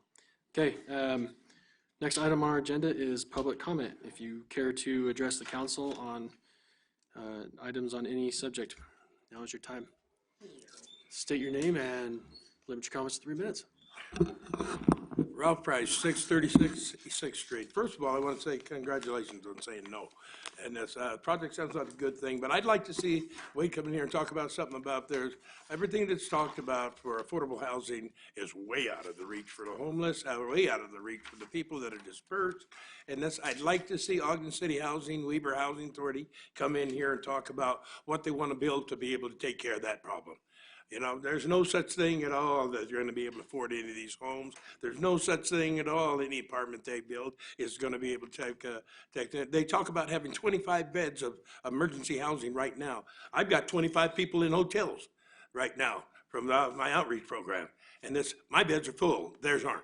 I'd like them to come on in here and talk about getting more beds for emergency housing for the homeless, more people that are diverse situations. That young man that, by the way, Yatahe Dene, my grandmother is Navajo, so I just want to know that which should be a person of Indian descent on the diversity board, not have to go to Betty White or Betty. What's her name? Betty Sawyer and everything. I know a black guy that knows an Indian that on the diversity board. Let's get an Indian on the board and let's go ahead and have them represented. I think that one of the things that appalls me about this whole process right here is week after week I come in here and I join you. I think it's going to be a great thing for Ogden. Great thing for the students of Weber State and everything to have these type of things. But day after night, I roll around and I see, I'll take you to camp with 17 people right over by the river right now, 9 of them kids and everything that could use a place. I don't have enough money to get any more than that. We moved 9 families into apartment, Sun Chase and Park Avenue and everything this last week. That's why that judge was so happy about talking. That boy that was right there was 2 of the boys that I brought you guys to city council there right there, and this young man. And we moved 9 people into homes. There's a young lady and everything. She's one year away from having her master's degree in education. We got a meeting coming Thursday that Ann Milner has put together. We're going to be talking to these presidents of the college down here, Vice President Weber, and we're looking to go ahead so we can have these people dream like we do. Instead of dreaming about, okay, I wonder if I'm going to get called out on a piece mill job. Why not let's go ahead. We got talented welders, talented people in computer programming that are sleeping in the parks and everything right now. Let's give them an education. They become journeymen. They become apprentice. They go for careers. That will change the specter of things. This weekend, we had a chance to save one lady that was going to be kicked out of Tower View Apartments over here. Her things say we're gonna be just thrown away. Right now, she's down in Motel 6, room 102, and everything, because got to enter in. But Drew called me, the manager, I used to live there, and he wanted to see what he could do with Compassion. He allowed me to bring trucks in there. We put all the stuff in the front of the storage shed that we have, and we paid for her room for 3 days. I don't know what we're gonna do after that, but I just booked it for 3 more, and I'm leaving it in God's hand. I just would like to see these people come in and they talk about the people that are hurting. That's the homeless, that's the people that are in diverse situations, that's the people with low incomes, not medium incomes. And let's build something for them. Thanks, Ralph. All right? I think you are getting at the heart of the disagreement there, is that there's disagreement as to what is and what isn't affordable. That's for sure. Hi. Hello, y'all know my name by now. I'm Sophia Garza. I'd like to start with a couple things. Since we are recognizing Native American Heritage Month, let's do a quick land acknowledgement. We are on Eastern Band Shoshone land right now. So, just take a second, see how that feels on your body. Secondly, let me get my thoughts in order. Well, a few things that I need to get out of the way. Number one, our group is in no way trying to discuss or has been discussing the incident with Giovanni Mercado. We've been moving forward. We want to talk about police reform. We don't want to talk about that specific incident. So I would like to state that clearly on the record. We are talking about moving forward. We are not talking about that specific incident. Because frankly, there are many more incidents beyond that, and we don't want to talk about those. We want to talk about how we can make it better, how we can make Ogden safer. Secondly, I would like to hear what y'all's thoughts on our one sheet that was sent out was. The only council member that got back to me was Council Member Chaburka, who's not here right now, but I would like to thank her for reaching back out to me. And what your thoughts on the book are currently. If you've started reading it, we would love to hear from you. And a couple other things. I never thought as an activist, this is just congratulating you guys and congratulating that district court. I never thought as an activist that I would be smiling and nodding along with the words of a judge and the way that he runs his courtroom. So I would like to just thank you guys for keeping that district court open. I was hearing amazing things because you know what? Along with police reform comes restorative justice. And it is great to hear that restorative justice work is being done here in Ogden. Because yeah, a lot of those people who go through Judge Stuckey's court, I guarantee you're not gonna see them again because restorative justice works. If you look behind the crime and look at the individual and their situation, you can help them for the better and for the long term. And that benefits our community as a whole. And additionally, I would like to meet with any and all of you. I know that I extended that invitation in the email. Nobody has gotten back to me. It's been 3 weeks. Y'all love to talk about how you would love to talk with us. Let's see that energy when I reach out to you outside of council meetings. I've sent those emails. Mayor Caldwell, I sent an email to you, and I followed up with you in person at that last mayoral debate. And you told me you would get back to me in that email. You still have not gotten back to me. It's been 3 weeks. And as you can tell, my tone is way different tonight than it's been any other time I've addressed y'all, because I know things don't work quickly, but it's been a couple months and I would like to see some action. And whether that action is just y'all emailing me back or y'all meeting up with me for coffee, just anything at this point to show that you are listening, that you do care, that you want to be a leader, that you want to make Ogden better and safer for all of its residents. Because you know what, the police are not above their community, they're a part of their community. And I don't see that reflected in the OPD's relationship with its community and with the citizens. So, thank you. Thank you. Honorable members of the Ogden City Council, my name is Dan Ropolato. Thank you for allowing me the opportunity to present my concerns regarding the Ogden City ordinance permitting vacation rentals in residential areas. I do understand the popularity and appeal by some to rent out their home nightly for a fee, which generates additional income. Properly managed with consenting neighbors, I can envision their benefit in certain circumstances. Recently, a property close to my home sold. The new owner immediately began operating it as an owner-occupied Airbnb. The impact of having a vacation rental supported by $1 billion industry located on our doorstep is already having negative effects. Our neighborhood has become the new nightly destination for 20 to 30 weekly guests. Most people in our neighborhood know and recognize each other. Before the Airbnb, it is easy to spot someone or something that seemed out of place. As a parent, it's concerning not to know the background of random people coming or going day or night. Increased traffic, congestion, noise, and parking issues. How many guests are returning to the area impaired after a night out of town? I've had people knocking on my door looking for the Airbnb, walking around my property. This seems like a convenient way for someone with dubious intentions to case the neighborhood. What is going to happen to our property values? If I was a potential buyer of a property, it wouldn't be my first choice to buy a property next to an Airbnb. Why deal with the potential issues? Owner-occupied vacation rentals are currently unrestricted in number. How many are going to invade the area? I think we can do better. The current permit process would benefit if, in addition to city requirements, consider neighborhood input. These venues are popping up unannounced literally overnight, making a profit in the heart of neighborhoods. Give property owners a voice and some control over what happens next to their home. Looking at other Utah communities dealing with this industry, I found generally vacation rentals are prohibited in residential areas statewide. However, because of lax enforcement driven by Utah State House Bill 253, they certainly exist. I applaud the Ogden City Council for at least addressing this issue with the current ordinance. I like a provision that the city of St. George implemented concerning vacation rentals after having experienced issues with this industry. Residents within 300 feet of a proposed vacation rental must give written consent before they're allowed to operate. This could be a win-win for the community and residents, protecting residents in areas that don't want them, reducing potential conflict among neighbors. Owners of vacation rentals would be compelled to manage them properly and responsibly, since ultimately their neighbors could decline to support them next time their permit came up for renewal. I truly appreciate your time and consideration. Thank you for allowing me to present our concerns. Thank you, Mr. Ripolo. Mr. Opalato, would you leave your comment with us? So Absolutely, you bet. that would be wonderful. I shall It's give it to very well Brandon. crafted, thank you. Thanks. Council members, Malik Thayo, Ogden. First of all, I think it's a great thing acknowledging the Native Americans this evening.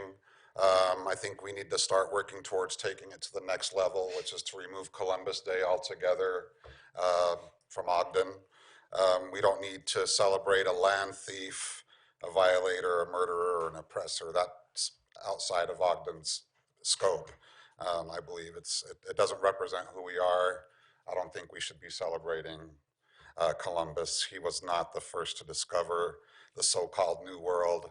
If you want to learn more about that, you can Google pre-Columbian exploration and you'll find out more about it. Just following up on what changes in de-escalation or non-lethal force the council's been discussing. I've heard the council members and the mayor say that you've discussed it behind closed doors for several hours. Want to know what kind of changes you're thinking about implementing or what kind of ideas have been coming forward. As Sophia said, we don't want to discuss anything about the shooting. That's not what we're here for. As a matter of fact, we've never mentioned it one council session. We do feel that the lawsuit is being used as a tool to halt any type of community dialogue. Also, I want to follow up on the book, see if any section of the book had any type of impact on any of the council members. And I never thought I'd be saying this either. The Judge Stuckey, who was just here, especially as a Black Lives Matter activist, it's probably unprecedented for anybody in Black Lives leadership to actually say they liked a particular judge and actually believed in every single thing they said while they were up here. So if he should be the face for judges, and his courtroom should be the standard for all courts in Ogden. Yeah. Thank you.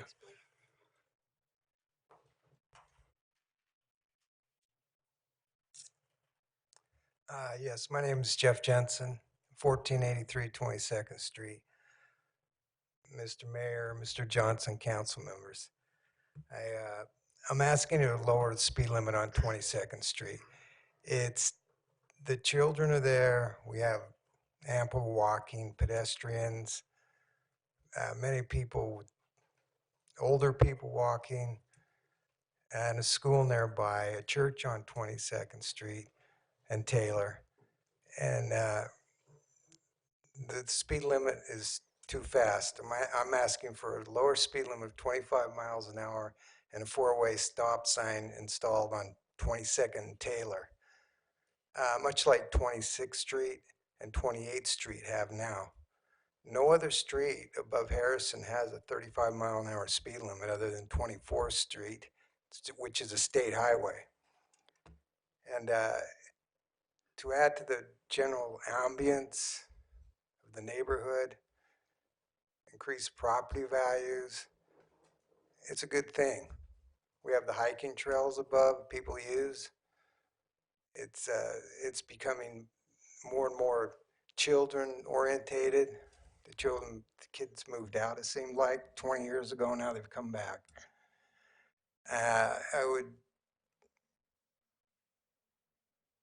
I've talked to neighbors and people along 22nd Street and have not seen any opposition to this idea whatsoever. And I thank you for your time. Thank you.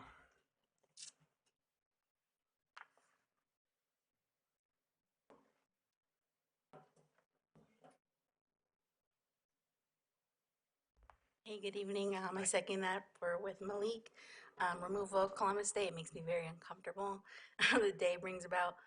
But yeah, I just wanted to say second that. Removal of Columbus Day, Indigenous Peoples Day, preferred. Thanks. Thank you.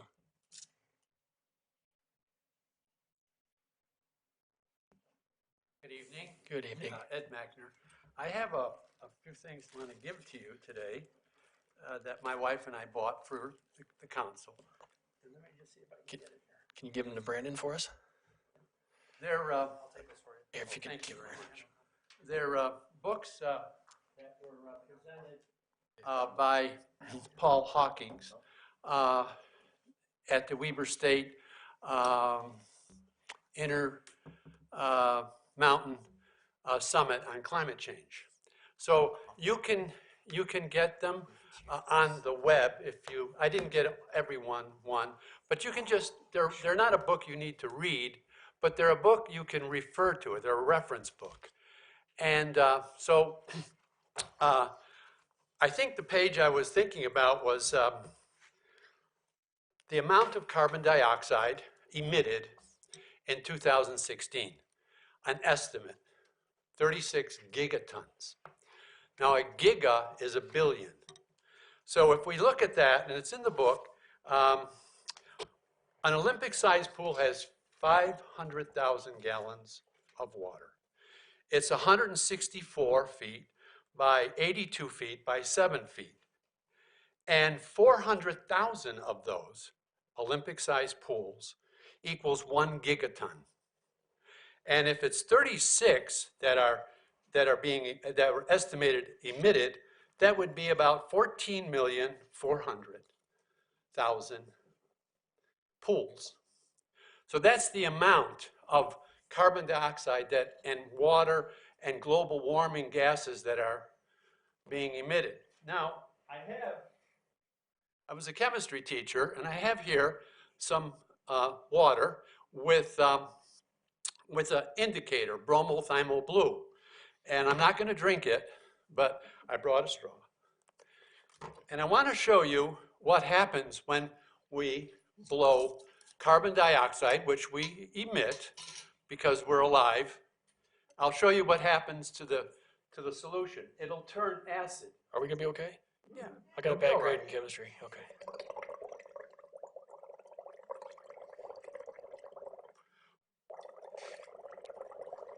Let the record reflect these levels.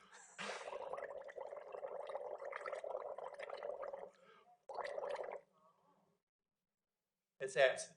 So what happens to carbon dioxide when it's emitted into the atmosphere? It goes into the water, it goes into the oceans, it goes into our lakes, and it acidifies the water and also on the trees.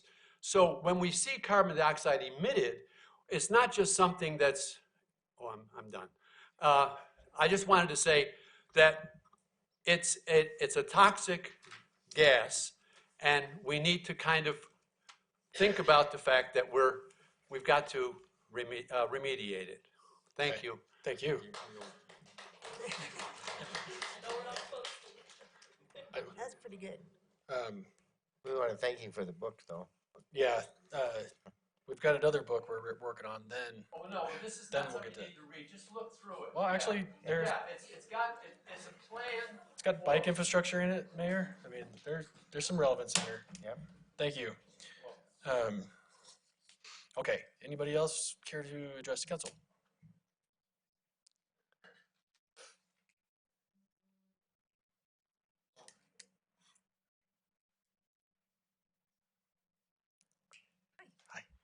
My name's Chance Prophet. I'm a Weber State student. But my question for you guys is about House Bill 411 and sort of kind of piggybacking off of what he just said. What are the conversations with that? Are you opting to pledge into it? And if so, are you going to commit to it or not? Okay, is that it? Yeah. Okay, we'll be reconsidering again, rediscussing in another work session in November. I think It has a December the 31st deadline. yeah, it does, but we'll have one more conversation in a work session, and then we'll follow it up with consideration for action probably the following week. So either before the end, well, then we'll be in Thanksgiving, so sometime early December. Yeah, it's the first week in December. First week of December. Thank you. Yep, you bet. Actually, I've been getting a lot of questions about that. And the council's email work too. session discussion will be on the 26th. Okay, tentatively scheduled? Or not the 20, oh, excuse me, the 19th. Oh my goodness, yes. 19th. And that's scheduled. So the Okay. council's already had a work session discussion. They're going to have another one this time with Rocky Mountain Power presenting. Okay. And then following that, we'll have the chance to consider a resolution. Perfect. Thank you, Amy. Okay, anybody else? Okay, we had a few questions. So sorry, I didn't write you back on the email. I'll get back to you on that. But comments on the book, I'm personally working on it. I had another book that a friend recommended I read called White Fragility, so I had to wrap that one up. And now I'm working on the new Jim Crow, and I think it's going to be pretty interesting. I don't want to put Councilmember Heyer on the spot, but I think he might be the only council member that has finished it. I finished the summary. Finished the summary. I did not finish the whole Okay, book. okay. Well, he does jewelry. Audiobook. Yeah, so he has his, so he listened to it while he did his work, and we actually talked about it out here at the parking lot after a meeting. And we're gonna have a lot more conversations. Councilmember Heyer is going to Guadalajara with Councilmember Lopez and I for a cultural immersion experience that Councilmember Lopez is gonna help us go on. So we're doing that on our own time and on our own dime. But I think it's gonna be a really good opportunity for us to talk about that book as well, and to talk about a lot of other things peripheral to, but and beyond that book as well. So, the speeding issues on the East Bench, we continue to get one request after another, and we just have a lot of East Bench traffic challenges. I don't know if the administration cares to comment on Those that. all go to the traffic engineer who has to conduct a study on that. So they put the pipes out and it takes a little bit of time for them to study that and then make their recommendations. So yeah, that's something, every one of those requests we get in, we pass that along to the engineer, and we appreciate your comments. I would like to piggyback on that. With the new four-way stop on 26th, can someone just talk about how that came about? In Fillmore? Yeah, 26th in Fillmore, yeah. So they moved it from 26th on Fillmore to Lake. Yeah. Because of the concern of the jog in the road. They felt like they needed to stop the traffic at a different point. They being? Our traffic engineer. Okay. So that was, they studied the road, that was a recommendation. They studied it because they were putting in bike lanes. And they were, with putting those bike lanes in, they just studied it again and said that was ridiculous where they put the stop sign. It should have been at Lake because of that jog. So that's the reason. One other comment on the 22nd one. They did a study 2 or 3 years ago on 22nd Street. And there's been a four-way stop talked about at Taylor and 22nd numerous times. I do not think that will ever happen because on wintry days, that hill incline when you hit Taylor is such that if you're going up the hill, you may slide back down the hill. So I don't know that that one can be considered. The speed, we'll go have them go back and do again. But the stop sign on 22nd would be a problem if you got caught on that hill. Sometimes cars have a hard time getting up there in the winter anyway. So one thing I've learned in these traffic, there's just one after another in the East Bench. I think it's kind of reflective of our increased growth, and traffic has to go somewhere. But I know that our traffic engineers, instead of, like, I remember in my neighborhood, were like, we need a stop sign right there, and they're like, well, that's not quite how it works. They look at the intersection and then say, we will evaluate like 3 alternatives, and then they'll um, select the alternative that is the safest, and they go through the study process. So even if the stop sign isn't an option, maybe there's another option that can help. And with they'll the look issue. at that when they study the road. Okay, thanks. Speed bumps. Mr. Chair, I'd be interested in that study also, especially the speed limit, but if there's any other options that we can look at on 22nd Street and that, it would be very helpful. Yeah. There's a lot of people in my district that know where I live, and they see me mowing my lawn a lot because I like to mow my lawn. And if there's one item that they stop at my house the most often to tell me about, it's traffic issues on the East Bench. It's just intersection after intersection, and it's just one after another after another. So I don't know if we have a comprehensive plan for addressing traffic flow on the entire East Bench over time, but it seems like there's a need if that's something you guys would be willing to discuss with us. That might be well if we had a presentation from the traffic engineer to see how the process works. Yeah. You know, I get those also, and it would help me to interact with constituents that come to us, is understanding how the traffic engineer, the process that has to go through. That's right. You had one recently in your district Yeah, that we did. you were working on? Yeah. Okay. Yeah, that'd be helpful. Thanks. Okay. Hope I addressed everything. I think we ought to look at the diversity, Mr. Chair, in looking at if there's a possibility of introducing the Indian group to that group, even if we have to enlarge the group by one, that would be helpful to us. Yeah. Thanks. I think there's a lot of diverse groups that may or may not be represented, so we have to be careful on how large it gets. The nice thing was, is as that was formed, everybody got their voice heard. The natives did, as well as everybody else that showed up. And I can't think of anybody that didn't get represented in the initial discussions.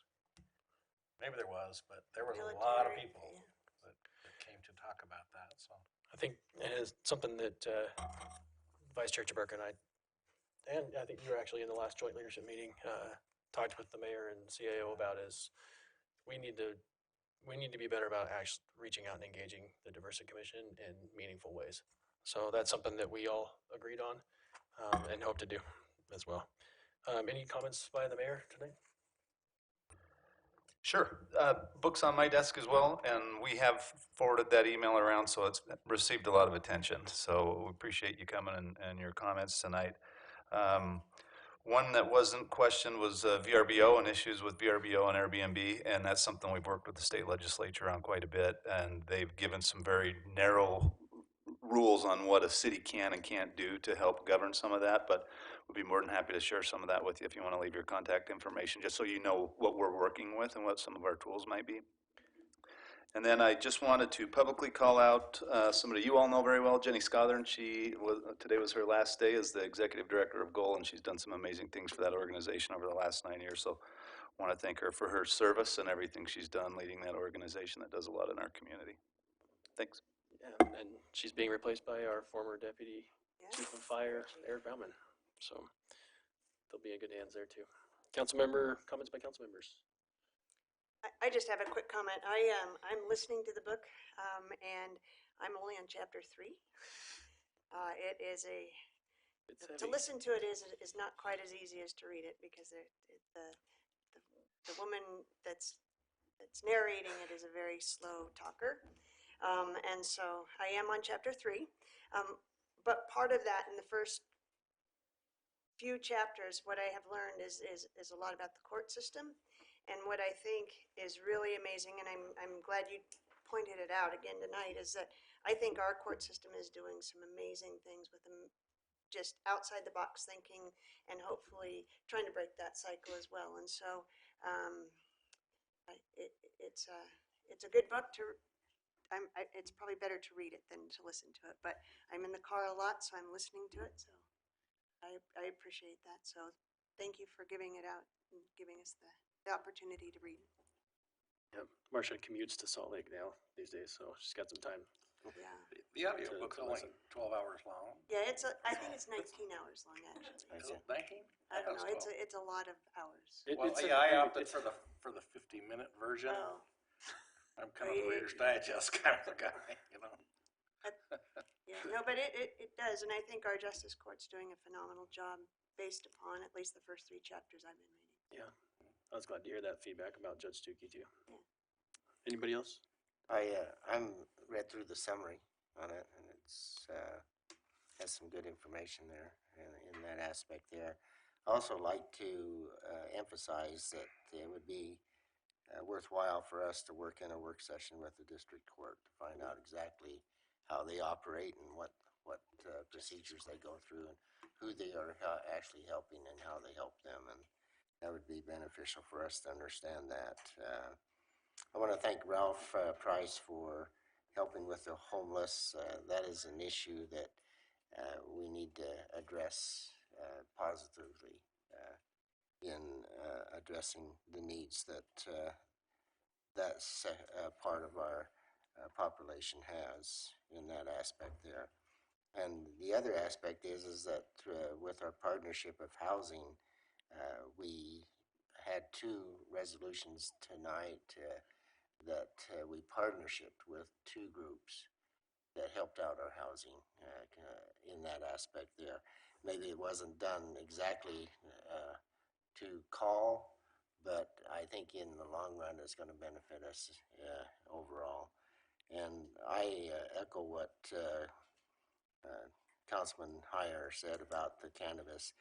You know, they painted us into a corner, and it was hard for us to move because, but the federal government needs to step up and address those type of issues in that aspect there.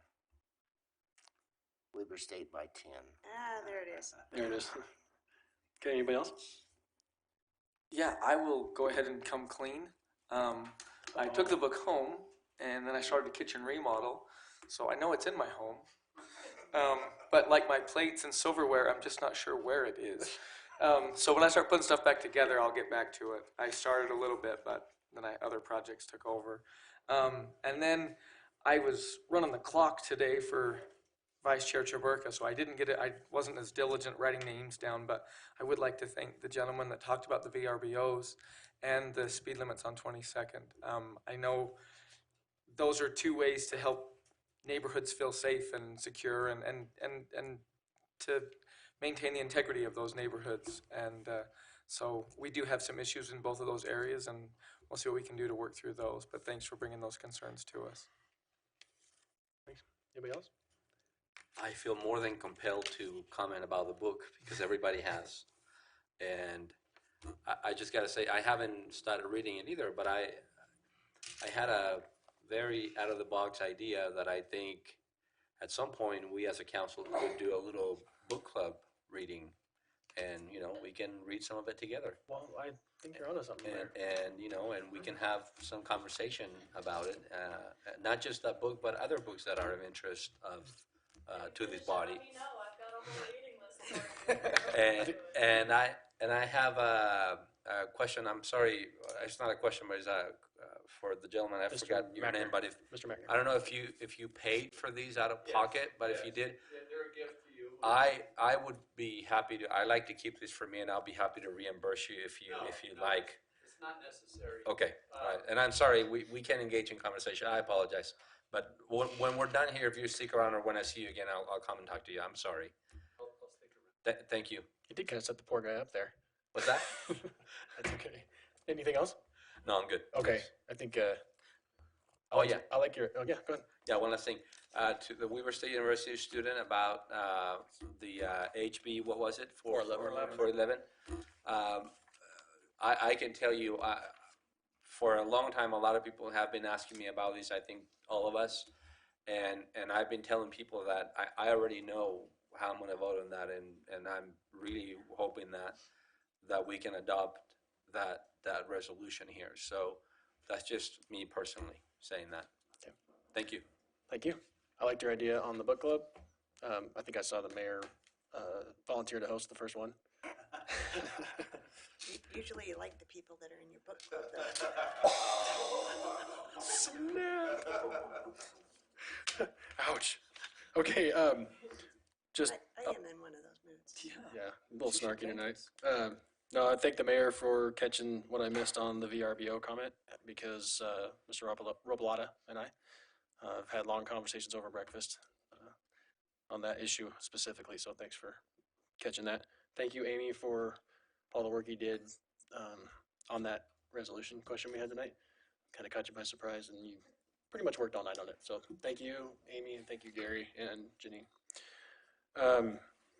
I guess as it relates to the email I didn't write, which I need to reply to, but I spent my day today at a conference put on by the Ogden Weaver Chamber, and it was a conference on empowering women in the workforce.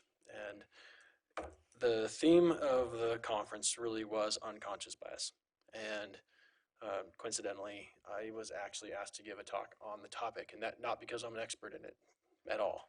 In fact, my first slide was a slide of a bunch of white men in suits, and there I am, a white guy in a suit. But the point being that, unconscious bias is a thing that we need to be talking about, and we need to be identifying within ourselves. And the theme of the conference really was about putting in the work. It was kind of a call to action for all of us to look deep within ourselves, to understand how unconscious does or doesn't affect our day-to-day lives and our decisions that we make. But the keynote speaker, or the main speaker at the end, was Wade Davis. He came to visit from Los Angeles, and he was the first openly gay NFL player who actually played football here at Weaver State with, and I had the honor of getting to know him there on that team, and he is a remarkable speaker. And really what he was pressing for everybody to do is to go home and to do the work, to go on your own journey of self-exploration, and to think long and hard about the tendencies that we have and why we have them, and where they come from, and how best to combat them. And so I appreciate that you guys have brought us to the book. That is something I'm absolutely reading it, and it is a heavy book for sure, but I'll get it done because I'm in the mode of doing the work. And so if you were asking about, I want to be candid, you're asking about action. This whole experience has shown me that that's where our action needs to begin, is within ourselves. We've got work to do. And so I appreciate the conversation you and I had in the parking lot about it. Those are conversations people just don't know are happening, but they're happening because you shared the book. So thank you. Okay, we still have another meeting and a few items and a couple of staff members waiting patiently, so I'll entertain a motion to adjourn from this meeting. So moved. Second. We have a motion to adjourn by Councilmember Lopez, second by Councilmember Heyer to adjourn. This is a voice vote. All in favor, say aye. Aye. Any opposed? We are adjourned. Thank you, guys. Okay, let's see here. Yeah. We just.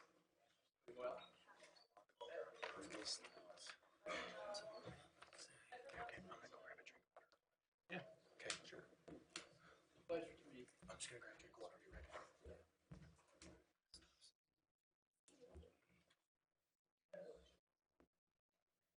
That's fine. That was a good. Yeah, it was a good. Yeah, the week before. And thank you very much for the offer.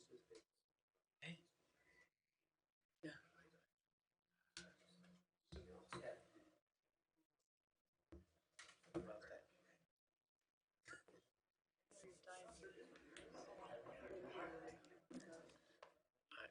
I was gonna say, if only we knew somebody on that street that was speeding.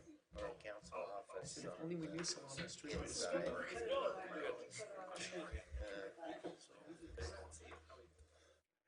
Luis. Did we lose Rich? No, okay. Luis.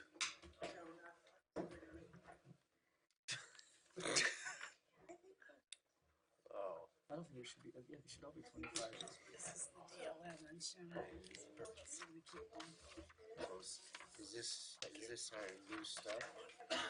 This is a revised. Oh, yeah, okay.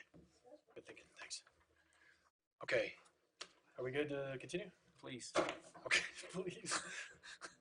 Good? Okay. Welcome back, everybody, to the Special Redevelopment Agency meeting of October 22nd, 2019. Let the roll call reflect that all board members are present, except for Vice Chair Chaburka, who has asked to be excused. The first item on our agenda is approval of minutes for the closed executive session of February 19th, 2019. Board Member Stevens. Yes, Chair, they're correct. For the special meeting of May 7th, 2019, and the closed executive session of May 7th, 2019. Board Member White. Yes, Chair. Yes, Chair, those are correct, and I make a motion that we approve the minutes. Second. We have a motion by Board Member White, second by Board Member Blair to approve the minutes as presented. This is a voice vote. All in favor, say aye. Aye. Any opposed? That passes. Thanks, you guys. Reports from administration, the D.L. Evans loan parameters, presented by Brandon Cooper. I think you grew that beard waiting this entire time, huh? Sorry, man. It's been a fun night. You guys are troopers. So thanks for my 15 minutes of fame. We'll have a couple of things to discuss tonight. The first item for your consideration is proposed resolution 2019-15, which authorizes the executive director to obtain a loan from D.L. Evans Bank not to exceed $1.7 million for the refinance of some debt that is secured against property known as the Rite Aid project. So if you will bear with me just for a moment, I'll give you some context, and then we'll talk about the structure of the loan. This is a little bit unusual in that we typically bring a loan document for your consideration. In this case, we have some timing issues as it relates to the existing debt that is due versus the time that we have with you all with these meetings. And so we felt like we could accomplish what we needed to accomplish with what we consider somewhat of a parameters resolution. So that's what we'll be looking at in just a moment. As you know, this is the Rite Aid site. This has been an area of interest for us since about 2015. It's centrally located in the East Central neighborhood, and it provides a substantial amount of area for development. So we've been looking at this in a number of ways. This is just a rendering of what we considered in 2015. And that kind of goes through the years. We've looked at the site from a lot of different angles, what we could do with it from a commercial basis, residential, mixed use, those kind of things. Here's another rendering that we did in 2017, which was largely residential, but more institutional, large-scale apartments. We've kind of come off of that to look at something a little bit more downscaled, more neighborhood-specific. So this is the concept that we're kind of working from now. However, in the time that we've been working, the notes that were secured in 2015 are now coming due. This map kind of gives you an idea of where that land is located and what that debt looks like. That green area is the single parcel where the two large buildings are located, and that note is $1,013,250, and that debt is due on the 12th of November. The blue is what is considered the wheelwright property, or the old wheelwright property. $359,240 is due on the 11th. And then that orange piece is a small piece that was purchased, and that is due a little bit later, January 20th, but we would like to take care of it with this loan as well, and that's $125,023. So what is before you for your consideration is the resolution setting the parameters. Again, the loan amount would be not to exceed 1.7. If you add all of those numbers up that I just listed, it's actually about a little under 1.5. But again, this is setting a box, so to speak, in terms of what might be available. And so we expect to borrow about 1.5, which is essentially the amount owed plus the fees of closing, but the parameters are 1.7 to give us some flexibility to get this done. The maximum interest would be the Wall Street Journal prime rate as it's published at the time of closing, plus 0.5%. That's the minimum rate, so it will never go below that. The maximum rate is, this is actually an old slide. I sent you some newer slides. It's actually 8%. I think you have it in your packet. We have a potential revised substitute resolution. There's a substitute resolution. He'll tee up the substitute Thank you. information that you'll present. Yep. Connected outs. It's the one that I sent earlier today. So as he's looking at that, I can describe. So the maximum interest rate would be 8%. So again, the minimum is the prime plus 0.5%. The maximum that it could adjust to over the term of the loan would be 8%. We would have a quarterly interest-only payment schedule, so it would be no more frequent than that. So it couldn't go to a monthly payment or something like that. The balloon payoff would actually be 5 years, not 3 as it said here, hence the substitute resolution. The fees adjust to $10,000, so not to exceed $10,000. There we go. Thank you. Appreciate it. So again, the $10,000 fee cap is to accommodate the 1.5 or up to 1.7. And the loan would be secured against the actual property, so there's no other additional collateral that would be required or could be required. So thank you for working through that technicality. Those are the terms. Again, this is a unique kind of an approach, but with those terms, we think we can go back to the bank and negotiate something that is within these terms very easily and be able to make those, actually close the loan and make those payments in time. So with that, I'll turn the time back over to you and be happy to answer any questions. Any questions for Mr. Cooper? What's the life of the zone, or the loan? 5 years. That's okay. Chair, and Brandon, if you could just reiterate why we're doing a parameter loan instead of normally we do a loan. Can you just, again, say that for us? Sure. We've actually been working on this for quite some time. The appraisal took a little bit longer. We were working out loan-to-value ratios and things like that. So with the due date of the existing notes and the time that we've been working on this to where we could actually bring final loan documents, those two dates don't match up. So we needed to take a kind of a creative approach so that we can get the loan closed and be able to pay that debt before it's due. Brandon, one other comment on that. The bank that we've been negotiating with is a relatively new bank to our state, and they were not on the approved list. They are now. So we had to wait a little bit for them to get on the approved list. That caused the shortening of the time frame. Apparently doesn't help matters when we don't meet for another weeks either. Well, yeah, syncing up schedules is tough. always a Yeah. fun challenge. Janine does a great job given our stressful demands. It's magic. Yeah. But she pulls it off. And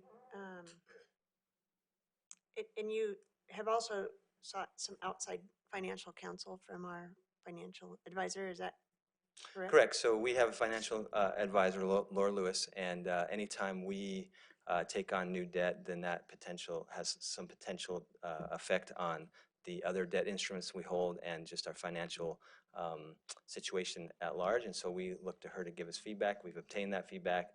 We've also worked with our finance department on these terms.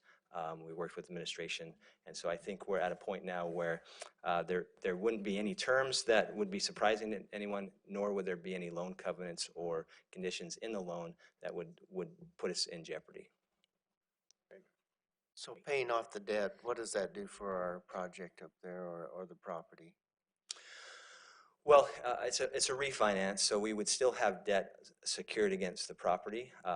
it would actually just give us 5 more years to restructure that debt in a way that could be moved off to a developer. We could sell the property and actually obtain proceeds to pay the debt.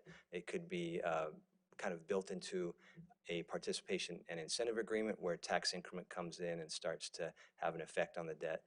That was our original anticipation when we received seller financing from the sellers. And so this is just kind of deja vu of that.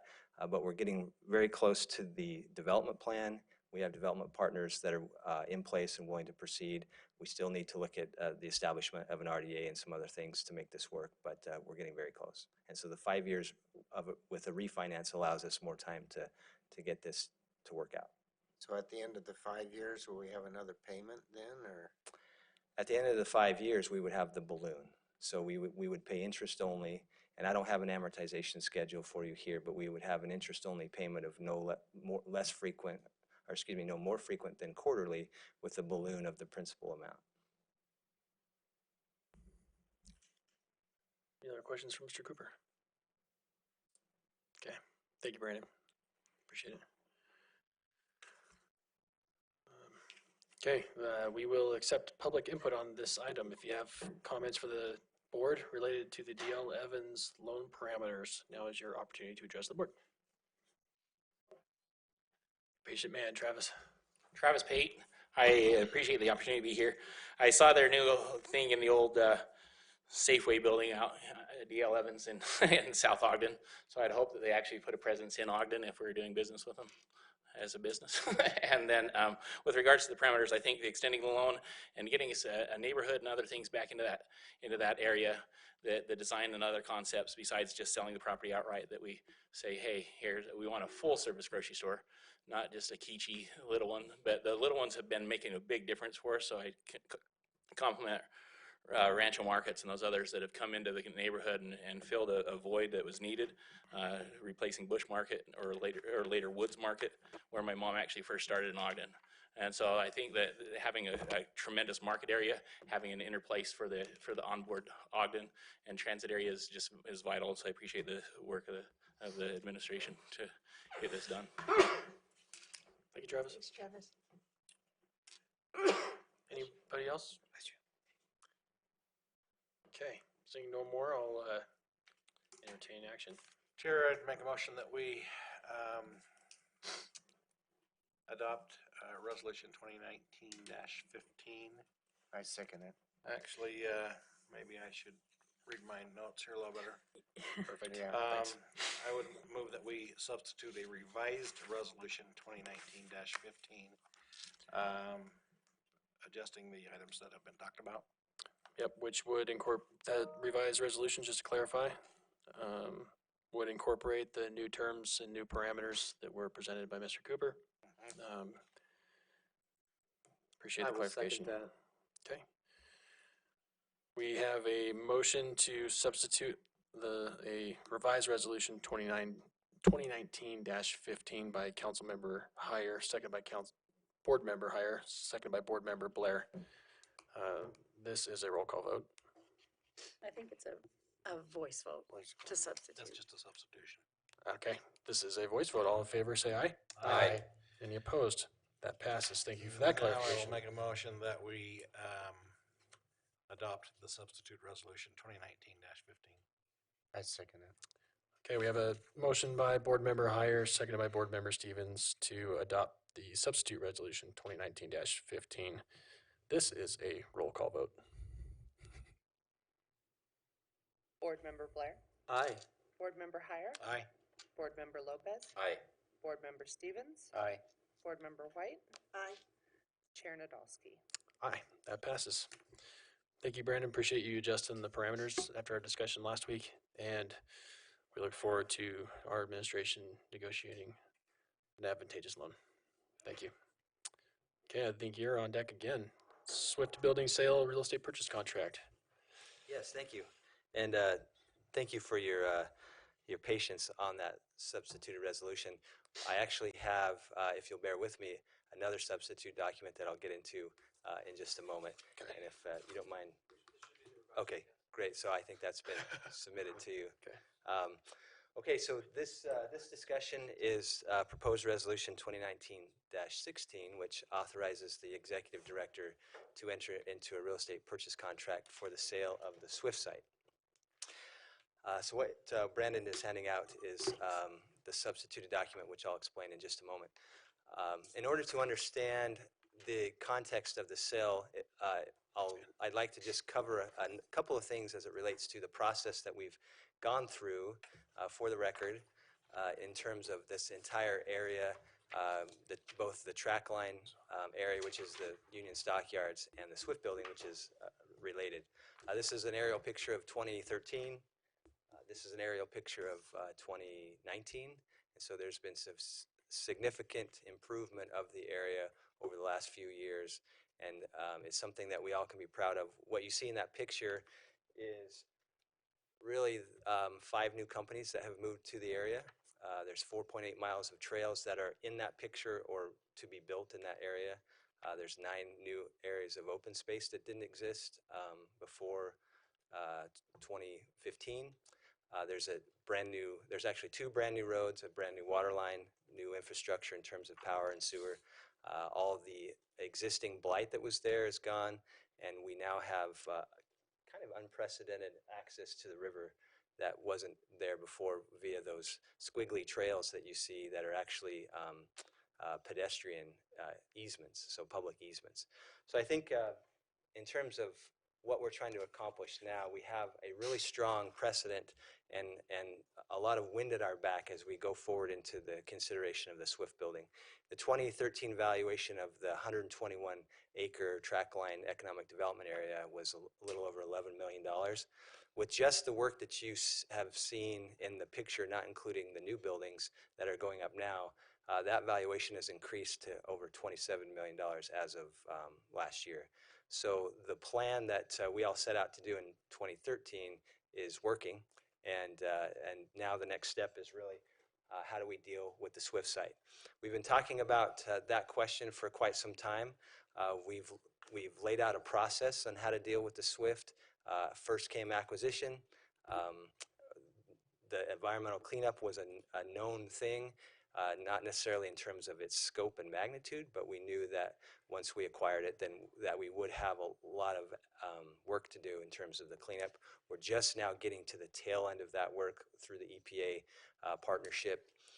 We're looking to move to demolition, which would clear the building off the land, and that would give us a chance to assess the soil and groundwater underneath the building to determine if there's additional contamination that needs to be dealt with outside of the removal of the hazardous materials in the building. And then today's discussion and consideration is the sale of the property, and then comes the development of the site, building, and the infrastructure, which I'll talk about in just a moment. The reason why this has been on our radar is similar to those reasons why we approached the Union Stockyard in general, and that is to remove the blight condition that existed. In the case of the Swift building, there was a significant risk to public health and safety. We found that out during our negotiation process in the acquisition phase. And so we've taken steps to figure that out. The job creation component is huge for us. In 2013, that picture I showed you, there was only one company operating there. It was Brentag. Again, we have 5 new companies. All of those companies are bringing jobs. We anticipate in our plan that we would have at least 500 jobs at that location when it's all built out. And so that's a significant improvement. Compatible use of the river was a major consideration both at the track line project and with Swift, allowing us to do river enhancements that we couldn't previously do. We also wanted to honor the unique character of the site, of the buildings, of the economic impact that stockyard had on Ogden City's history. It's the welcome mat of the city, so as you come back and forth over the viaduct, that icon of a building has a significant meaning, some good, some bad, and we wanted to see how we can leverage that in good ways. And lastly, looking at the Swift building, specifically in the stockyards in general, is part of the West Ogden Community Plan, something they are excited to see. This is just a picture of the riverbank work that is hopefully soon to start. That's a separate project, but we have received a number of different funds to conduct this work, and it looks at laying the riverbank back to provide access and additional improvements to be made later on. As you can see, it does encroach into the building, so the removal of the building would be necessary to perform this work to enhance the river. During our process of analysis in terms of what to do with the Swift building based on those objectives I've just listed, we asked ourselves, can it stay? Why, how, who, and how much? Those are the things that we looked at. I won't go into all of that data in terms of what we looked at, but condition was one of the major considerations of our proposal to remove the building. And I'll just go through these very quickly, but you can see that these are current pictures of the condition of the building as it sits today. And that's why we have had a zero tolerance rule of no one entering the building.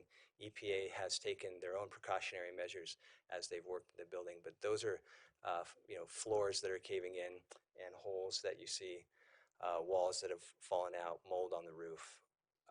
So just a number of issues that really drove us to the conclusion that as amazing as this building once was, and as iconic as it might be in terms of its scale and prominence, there really isn't an amount of city subsidy available to make this thing pencil in a commercial environment.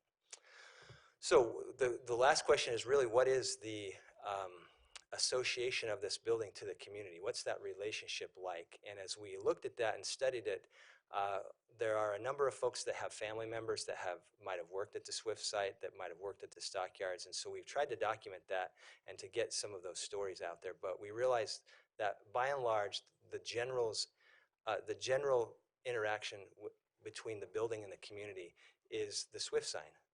We see it as we come and we go. It's there in the skyline, and so that really is the thing that people associate with. Very few people have been in the building. Very few people are left that were associated with the stockyards themselves or the meatpacking plant. And so we really think this is the significant part of the building, as well as the building's form and scale. And so those are the things that we took from that analysis and said, how can we mitigate those things and preserve them and honor them, even though we're tearing the building down? So what to do? The consideration tonight is to allow for the sale of the property after demolition and remediation has taken place to Atwater Infrastructure. That would also pave the way for the Weaver River restoration projects that I've briefly described, and we would keep some design controls as pursuant to the drawings that I'll show you, and also we would look to find ways to appreciate the historical elements of the site through a reproduction of the mural somewhere and salvaging building materials in the new construction. So regarding the amendment and the REPC, in your packet you have the real estate purchase contract that was negotiated between between staff of the administration and the buyer back in February of this year. That agreement was subject to board approval, which is what we're doing here tonight. There was also an amendment that was attached to the packet. That amendment is being replaced with the substitute amendment that I've just handed out. And what that does is it actually simplifies the amendment. It takes out a number of things that we were considering but realized that they are really premature to bring forward at this point. And so what we're asking for your consideration tonight for is just approval of the REPC as it is currently constituted there, as well as the substituted First Amendment.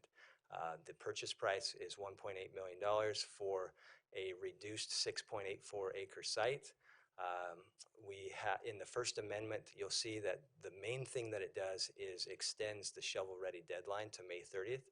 That allows us to continue the work of remediation to get the site clean and shovel-ready. And once that takes place, then they have 40 days to do some additional due diligence with the regulatory bodies if necessary, and then closing can take place after that. So that is the request as it stands now. Is there any questions about that? Chair? Yep. What's the timeline for the EPA to finish their work and get off-site? You can consider EPA substantially complete now. They Yeah, have so- some solid waste that they're dealing with that they can't quite package up and get to the dump site that they're using because of logistics. So they've demobilized 98% of their workforce and their equipment. There's 2 people on site now, and the pits that this waste is being solidified in needs working on a daily basis. So they're doing that until they have clearance to package it up and move it out. And then that removal work is finished. Very successful. Brandon, can you clarify for me, did you say so the First Amendment that you passed out, that we're considering the Rep C in the packet plus the amendment tonight? Correct. And the amendment only amends the deadline date for shovel-ready? It does 2 things. It amends the shovel-ready date. It And then- also adds a contingency that in the event that the RDA is not able to produce a no further action letter, then there is no sale. Is that There's no deal. item 3 in the? Uh-huh.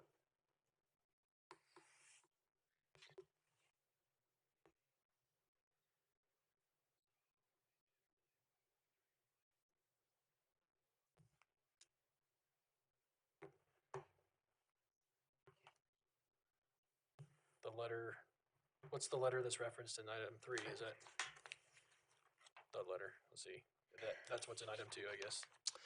The letter is a capitalized term, which means the no further action letter.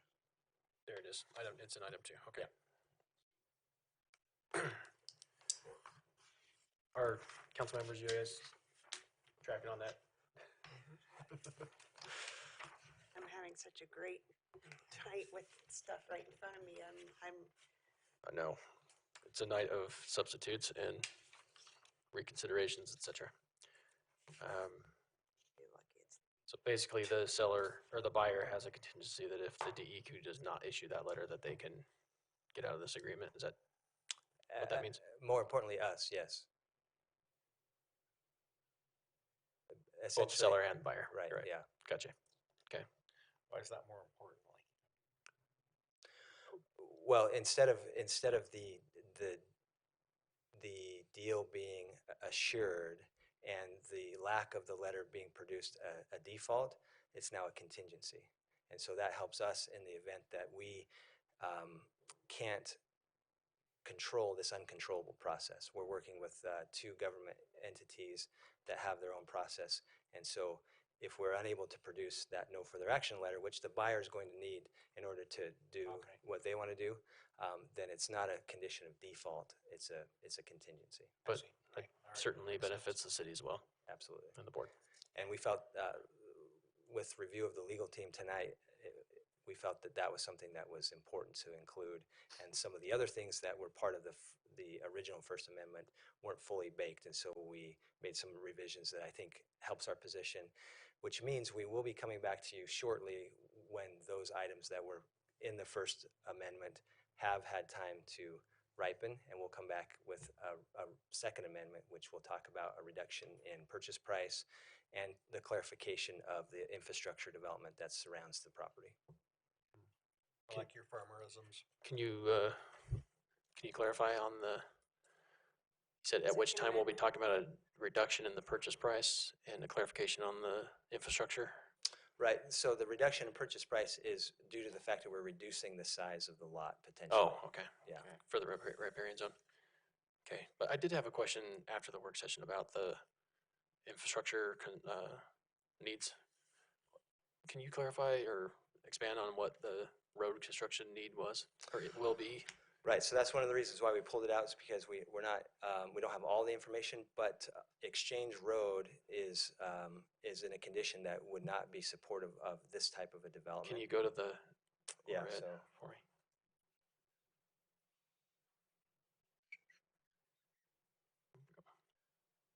everyone sees the hand. Yeah. So Exchange Road has been fully improved up to about this point right here, but the remaining part of Exchange Road that goes over the bridge and then dead ends down here at the bottom of this map is not improved with concrete, asphalt, and major utilities. So in order to serve this property, those utilities and that work has to be completed in order to make this work.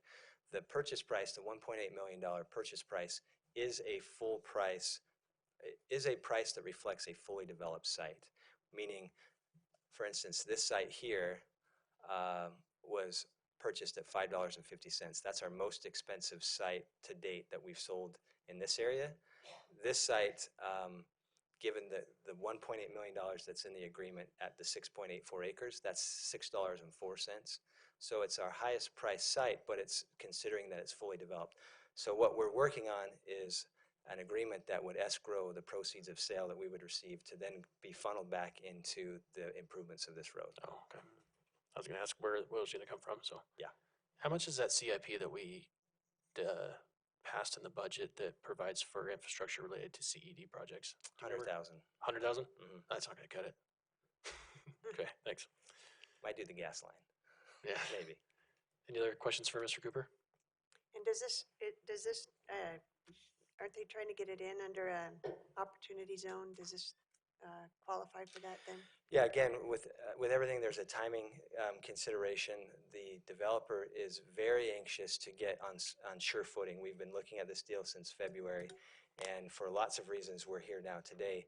But we're really a few months behind their schedule, which means that by taking action tonight, they actually have a real deal that they can rely on that allows them to now go out to their investment partners under the opportunity zone deadlines. It also allows them to go to architects and engineers to start to work through some of the site issues that needs to be addressed. So what happens if they can't acquire the funding through their partners in that? Well, if they're not able to meet the terms of the deal, then they would be in default. And the property comes back to the city? The property would never leave the hands of the city. You got to pay for what you get. Right. Anything else for Mr. Cooper? I've got a couple more questions. So the infrastructure costs, how much do you anticipate that to be? I know that we're talking about the 1.7, potentially a reduced amount escrowing back into covering those costs, but how much do you think that cost is? So the purchase price would potentially be reduced to 1.7 from 1.8. And that's because we would carve off the bottom of this site to create the right-of-way land.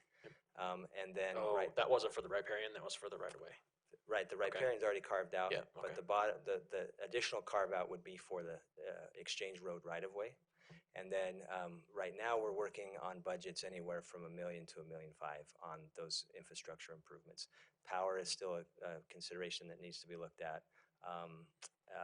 We're working with the gas company right now, so there's still lots of things that need to be fleshed out, and so we felt it was important to pull those off and bring them to you when they're a lot more solidified.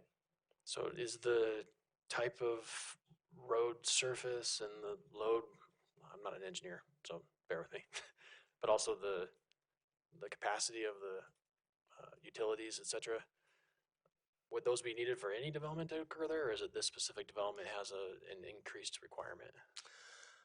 I think in Exchange Road and Stockman Way they've both been built to greater standards, so they are more of an industrial type of a road. The overlay pavement is thicker and the base is thicker. I don't necessarily think that the other utilities are any bigger than what you would see in a typical in a business park like this. There's an 8 meg power backbone that's similar to what BDO has. There's a 24-inch water line that serves this park, but that's not specifically for the park. So I think it's consistent with other business parks and wouldn't require more than what you would typically see. There's no user that is here now or that we anticipate to come that would have such a large demand for power or water or natural gas that would require us to do something outside of that norm. Okay, that's what I was wondering. Yeah. How about the cost of demolition is apparently way more than we had budgeted by at least double or more? Triple. Triple? Yeah. What's going on with that? So as we set the budget when we were in the acquisition phase and we tried to predict what this whole process was going to take and cost, we had a demo contractor come And again, at that point, we weren't able to get into the building and assess the contents inside. And so they gave us what's called a windshield budget, and we padded that with some contingency given the fact that we knew that there was a ton of stuff inside. And then we looked at what other demolition contracts that we had recently done were costing us. And so with that, we kind of looked at a budget number of $500,000. So we publicly solicited this bid.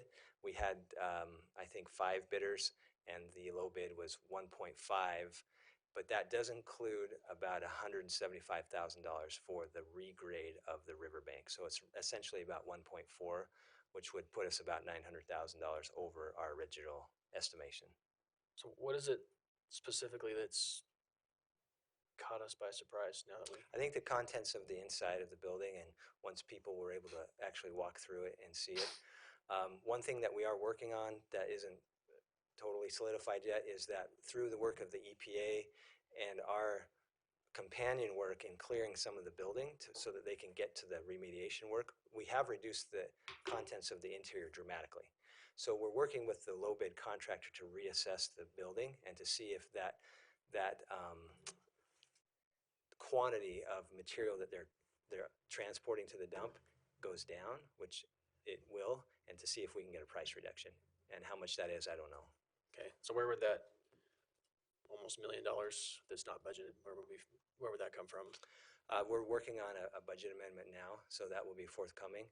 We haven't awarded the full contract to the development company. We've only awarded a partial contract within the amount of money that we actually have previously appropriated, which is about $1 million. So we would be coming to the council and the board for a budget amendment to appropriate the additional funds. Do you know where that would come from? Where it's proposed to come from?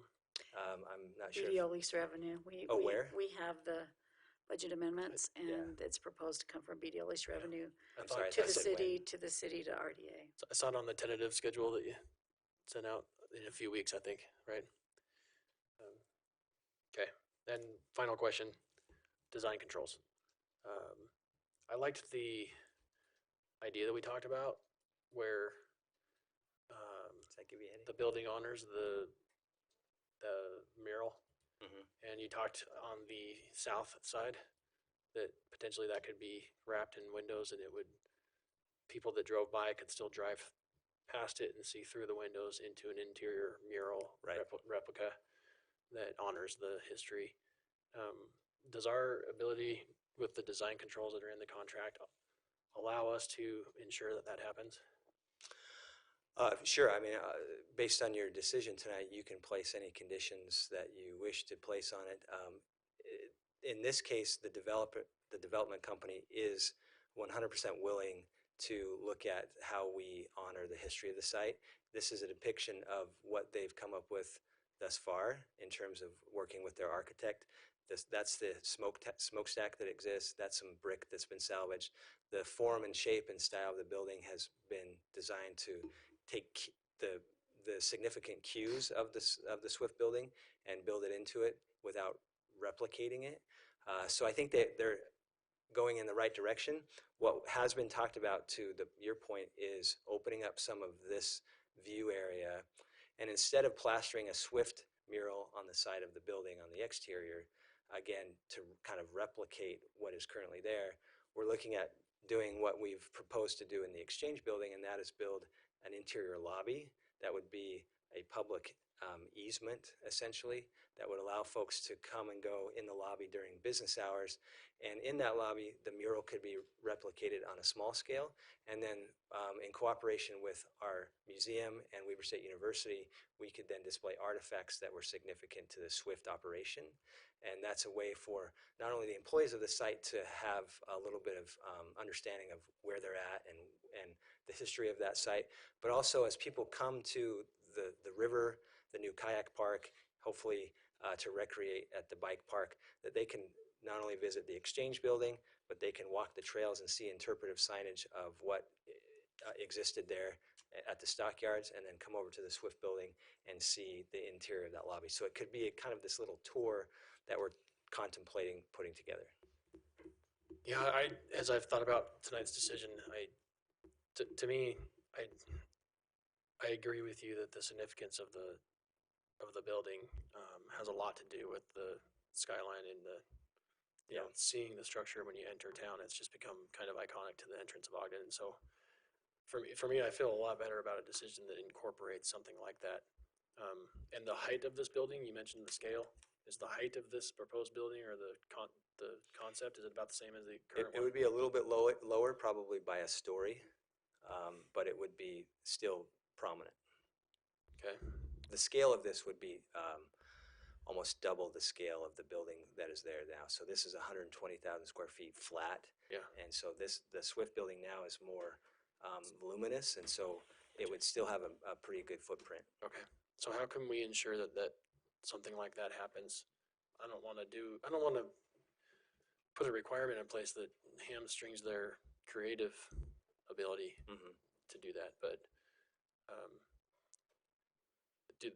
can these design controls give me the comfort to know that something like that will occur? Right. So this is a building that they rendered. So it shows their interest in doing what we want them to do, and we've had a really good collaborative experience thus far. Okay. And I see that continuing. So there's nothing that tells me now that our interests are not aligned. Okay. Thank you. Mr. Chair, I think that's an important issue to capture that historical aspect of the building. Yeah. It's been there a long time, and it reflects not only Ogden City, but also the west side of Ogden. And I think it's necessary for us to be looking at how we can replicate that type of a situation. Yeah. I also think about that location down the road as we envision what that area will become. I mean, with the work that we're contemplating on the kayak park, with the restaurants there and increased usage, I see that becoming a really high visibility area. Oh yeah. Super high use in the river, and as those people are using the river, I want to know that we are considering a development that looks as good as the location is and will become, right? So that people aren't kayaking next to something that doesn't, you know what I mean? Right.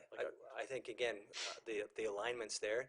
Part of what we designed the whole trackline area to be is a headquarters site, so that we're not just getting tilt-up buildings with random businesses inside of them with no identity. So everything that we've done thus far, the Ogden's own property, Envy, Enable Utah, and now this property, those are all headquarter buildings, and so there's an element of pride that these companies are taking in building these buildings that you wouldn't see in a different scenario. So I think we're there, and with the river improvements this is a concept drawing, again, this isn't approved, but this line represents the river improvements and what that would look like.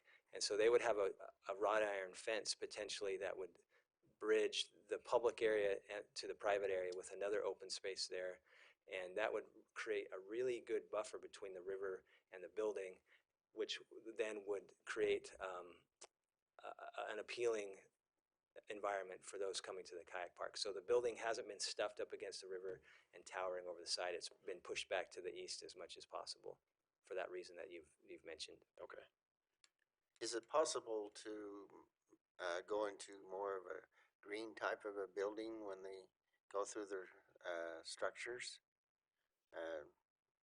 That they could incorporate some of that into their building? So this is a little bit different. There's no incentive being offered, and the zoning doesn't require that. So aside from just a request, there isn't a lot of leverage room, so to speak, that we have as an agency to require that. It'd be a nice emphasis toward that aspect. Brandon, what about tax increment? Have you covered? Can you talk a little bit about that? What tax increment is being leveraged here? So this is in the Trackline Economic Development Area, and right now all of the tax increment that's generated in that 121 acre district is contracted to go to the developer of this area, which is currently OBE Vision LLC.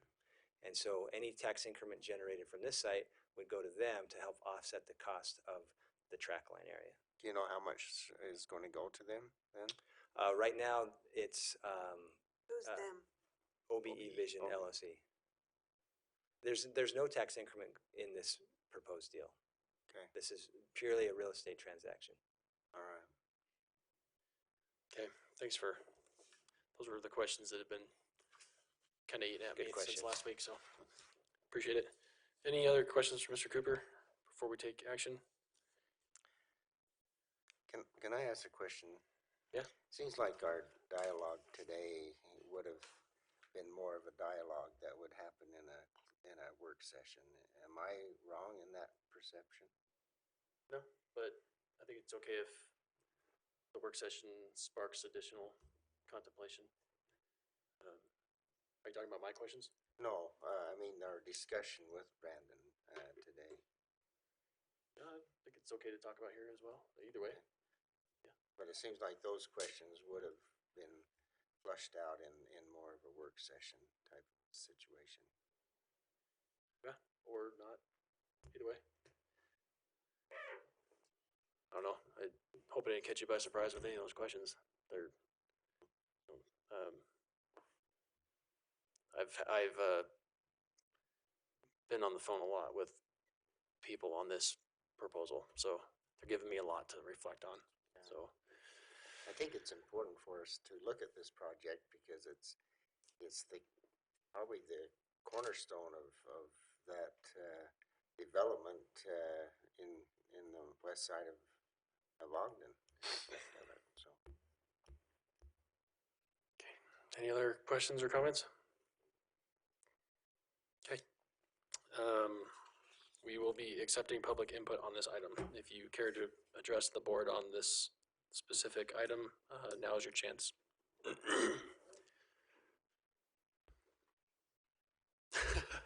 real reason I'm here. So, no, I just like having been part of an acquisition, surplus property sale, demolition of the former Ogden City Mall. I see this and celebrate it in the sense that it had its use.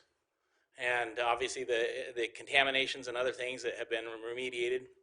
But I'd like to just simply request that in addition to the oral histories and the mitigation aspects of this would be a wiki page so that people can add to it, and possibly administered by the city so they can just double check and fact verify. 1968 Standard Examiner had just a full page on the economic boon of Ogden. And we processed roughly 1,100 to 1,500 sheep a day for a 3-month season, typically incorporating 500,000 sheep in a 3-month season. So obviously the gore side of that, the reality of, yes, we butchered that many sheep. And it was part of the stockyards, it's part of that aspect, but it talked about the economic boon. James Clarence Armstrong was a sheep herder. He built a little known house that's now the David Eccles Mansion. And his empire was started with sheep herding. And so I think that that aspect of our agricultural roots is very significant to us being in this community. Even the beautiful historic City Hall that David Eccles built, they stood at the dedication and said, in 50 years, a grander building will replace this building. And so they already had enough foresight to see what we were going to become. And I think that same aspect we lose so much. We have no agricultural zoning in Ogden. What? How did this happen? How did we get so detached from our roots that we didn't say, okay, what are we going to annex? Okay, well, how about we annex and keep it agricultural instead of business? How about we do land trusts? How about we do something that says, here's at least, something that shows us that history. The headquarters and warehousing, how we provided them, Atwater, with the possibility of rail access, obviously through conjunction with the railroads, because that's a connection. And if that industrial park can have rail load and unload, then that much more greenhouse gases aren't pumped by these semi-trucks that are pulling in and out of there to warehouse something, because the trains are already through. And so I would like to see aspects of that. With regards to preservation, even if just that little front building that looks like an administrative building can be reevaluated and say, hey, Atwater, we like this and we like the actual box staggered look instead of just a cookie cutter box. Yes, we appreciate the infill brick and it complementing the neighborhood, but can we do some of those things? So I'd like to see that aspect, the scale and variation of the buildings. We did it with Twin Rivers and the Boyle Furniture Warehouse, and so I don't see why we can't ask the same thing for this development. Thanks, Travis. I think Travis would be a good wiki contributor. That's what I was gonna say. If that's a thing, I don't know if I use it right, but it's a good idea. So, okay, anybody else care to address the council on this item? Or the board, I should say, sorry. Nate Harbertson, 2556 Washington Boulevard. Appreciate the opportunity to get up here.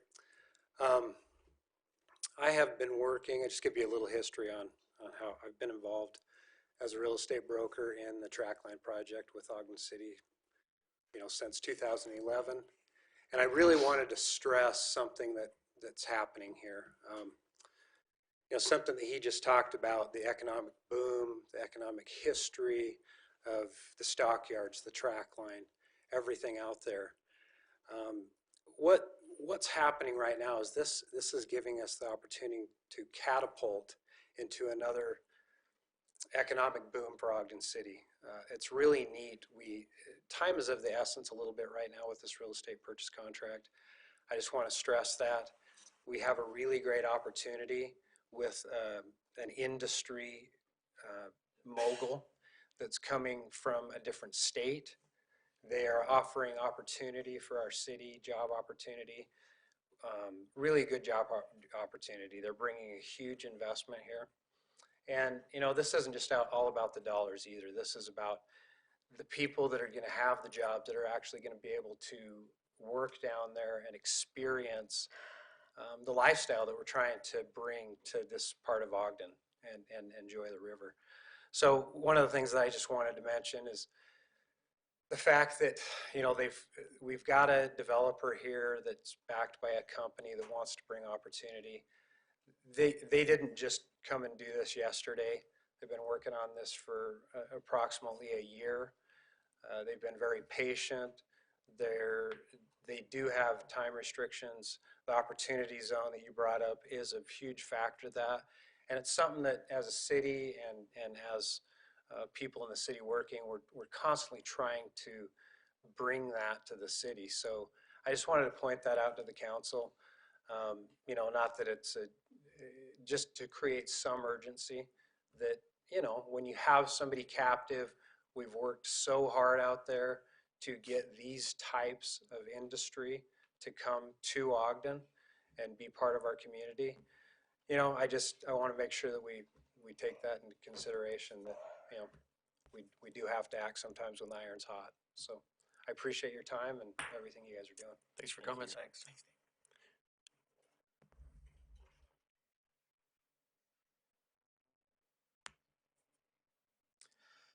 Aaron Robertson,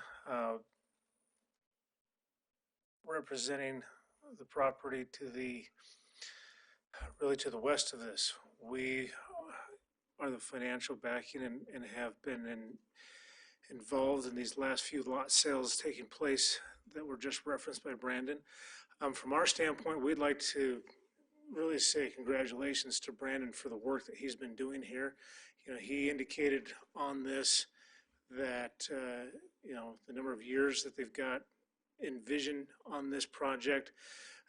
And when I say project, I'm not talking the Atwater project, but the track line and what your staff and community is trying to get involved there. We are huge fans of what's taking place there. As a personal note, I love historic buildings. I continue to try and get my investors to do projects involved in historic buildings. It's very challenging to get them to work out and pencil. And while this one, we looked at that greedily for some time to do something on this particular site. And to be perfectly honest, we were scared to death of it. That there is so much to be done there. And so I think with what's been proposed, we're fully supportive. I think the ideas of taking some of the historical nature of the building and implementing in the new building, I think is a great plan, as long as your developer and your new tenant can afford some of those extravagant things. I think it's awesome. So very supportive of what's been done here. I think your staff has done a great job juggling a lot of complicated issues here, and so we're just here in support of what you have going on. Thank you.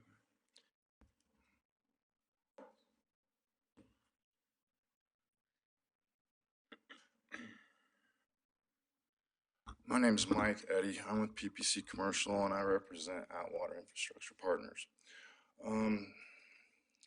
The reason, let me kind of just give you a little history on how this all started. When I was in college, I was actually a college football player, and I played at University of Texas, El Paso. When Ron McBride got the job at Weber State, I didn't hesitate for a minute to take that offer. Or excuse me, when he called to see if I'd be interested in transferring. I came in, it was the same year that was actually his first year, if you guys remember. And I was actually one of his top transfers. Came in as a preseason all favor for everything. The day before the first game, the NCAA came in and said, you can't play because the only reason why you transferred is because of football. I was on track to graduate. I was on track to do everything right. And a potential NFL career was just yanked from me like nothing. I did go play in the Arena League after that, but to say that's better than your chances at the NFL, just you can't really compare the two. So during my time finishing school at Weber, I just really kind of I lost myself and tried to figure out my purpose in life again, you know, without that possibility.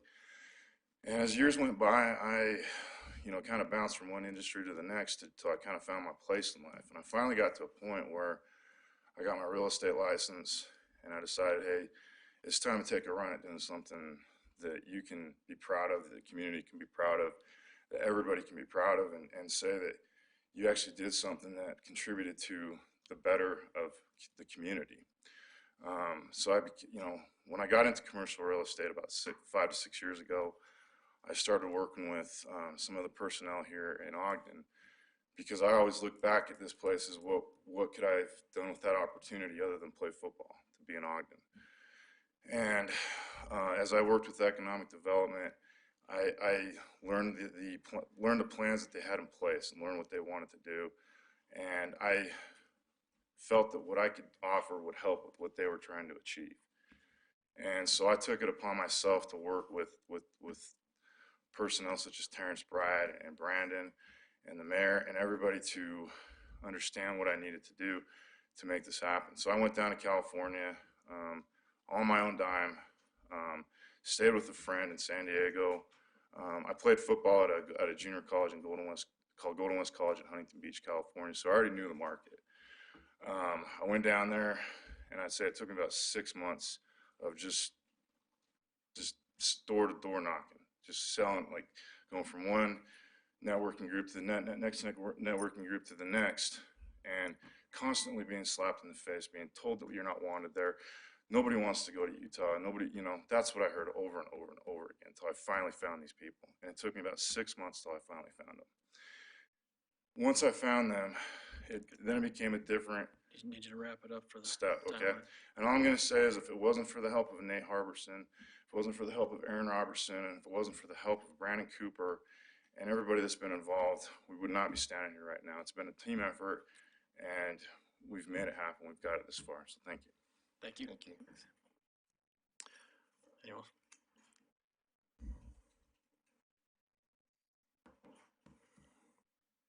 Marty McFadden. I represent a consultant to Atwater, and I'd also like to echo my feelings of congratulations on this wonderful opportunity. As I've come to Ogden just recently from the Seattle area, I've already gained a love for the Ogden culture and the Ogden community, and working through the Ogden Business Exchange area and the Swift Building area, I see incredible potential, and I think this is a fantastic opportunity as I see what is a hallmark of successful growth and development for an area. One major word comes to mind, and that's accessibility. And as the town continues to move west toward the tracks, and as we develop more business opportunities on the west, we're bringing those jobs to our residents, and not only jobs, but jobs that are with companies that provide a better tax base, that help enrich and enliven our cultural base. And so that's my perspective, and thank you for your time. Thank you. Thanks, Marty. Anybody else left? Okay. Any comments from the council after that input? I guess I'll just say that I appreciate the teamwork that you guys have mentioned. I appreciate the congratulatory nature of the moment that we're in. I also hope, I'm glad you heard the conversation prior, because like Travis said, I think, you know, it's a building that's past its useful life. Unfortunately, there's been it's had some hard years, right? And I hope in your time that you've been here from Seattle that you've recognized the part of our culture is our grit and our, you know, we love to look back and remember our history, but we clearly want to look forward. And as Travis mentioned, 500,000 head of sheep were slaughtered and butchered in this facility. That's a lot of blood that ran down that river for a lot of years. And now we're looking at a kayak park where people recreate in that same water. It's renewed in its vigor, and we, you know, I'm not qualified to design a facility that matches that vision for our future, but my comments are that I hope that you guys put pen to paper and come up with something that we're going to be really proud of, that the people that are kayaking in that stream are looking up and saying, man, nowhere else can you come and have accessibility to that opportunity and have the outdoor amenity paired with the opportunity for, you know, restaurants and you know, employment, et cetera. So that's where my comments are coming from. Know if I have confidence that that will happen, it helps me make this decision today. So appreciate that. Okay. I'll entertain action on the item. So Chair Nadolski. Yeah. Just make it clear, I did send up some motion language. Thank you. Hopefully everybody got that. It was like 6:27. Man. Today or yesterday? Today. This morning or? Okay. Thank you, Janine, for doing that. Boy, it's been one of those nights. Everybody see that? Yeah. Language? You want a motion? I do. So I move that we accept the substitute First Amendment to the Atwater LLC real estate purchase contract. Second. Thank you. We have a motion by. People are a little punchy tonight. We have a motion by Board Member Heyer, second by Board Member Blair to accept the substitute First Amendment to the Atwater LLC real estate purchase contract. This is a voice vote. All in favor, say aye. Aye. Any opposed? That substitute passes. And then I will move that we adopt resolution 2019-16, authorizing the real estate purchase contract with Atwater LLC with the substitute First Amendment. I second it. We have a motion to adopt the resolution 2019-16, authorizing the real estate purchase contract with Atwater LLC with the first substitute amendment included, and that is by Board Member Heyer, seconded by Board Member Stevens. This is a roll call vote. Board Member Heyer? Aye. Board Member Lopez? Oh. Board Member Stevens? Aye. Board Member White? Aye. Board Member Blair? Aye. Chair Nadolski? Aye, that passes. I didn't see Board Member Lopez step out. Sorry about that. He turned into a pumpkin. Did he? Okay. I think all of us are. Yeah. Okay. Thank you for all your work on that, you guys. Comments from the executive director? Yeah, real quickly. When Cooper brought this project, the entire project area into our office, and we toured that, looked at the Swift building, looked at the stockyards, looked at all the challenges that were down there, we thought there was no way. So huge props to you, Brandon, for your vision and bringing together these kinds of partnerships to make something that looked on paper to be exceedingly difficult appreciate your tenacity and grit to go and then get that done. And this does not happen without you as development partners. So we appreciate your optimism and what's happening here, and we hope to continue that. Thank you for being here tonight. Thank you. Comments from board members? Maybe I'll start. I'm glad you mentioned Weber State and Ron McBride. I imagine that was an experience that you'd never forget, and that's why I wear a purple tie. I went to Weber State, and I grew up here in Ogden. I'm associated with the Swift Building. I've seen that throughout my 39 years here, but there's two opportunities that we have. Number one, it's a historical aspect, and we need to preserve that type of a situation. We need to let the people know that, yes, there was a Swift building, but we have to do it in a way that it enhances the historical aspect and the history of it, because it is part of Ogden. It is part of the viaduct. It is part of the stockyards. It was part of the West Ogden in that area. The other aspect is environmental friendly. If there's anything we can do that would enhance our opportunities of using the environment and protecting the resources that we have. Travis talked about using rail. That's a great opportunity for that company to develop their products by using rail. And it's access right to the rail yards. But I'm thinking of maybe solar or things like that, things that could enhance the river that's right next to it. And so those are the two aspects that I think are very crucial for this project in developing it, is the historical and the environmental friendly.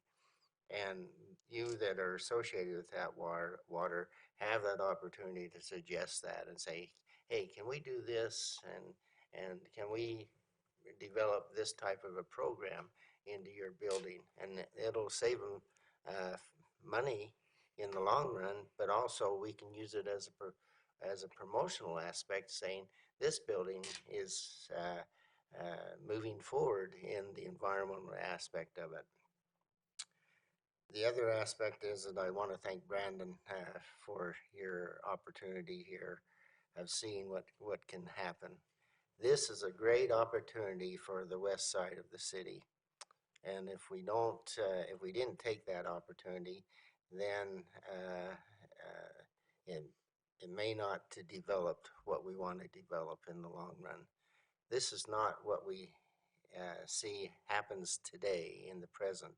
It's what's going to happen into the future in the 40 and 50 years from now, hopefully. But I think those are the two elements that I wanted to stress, is that. Thank you. Comments from other board members? Chair Nadolski, I learned that a few weeks ago that I'm probably the only one of us that's ever been in that building, and that was for about 10 or 15 minutes. But I did grow up with several people that worked there.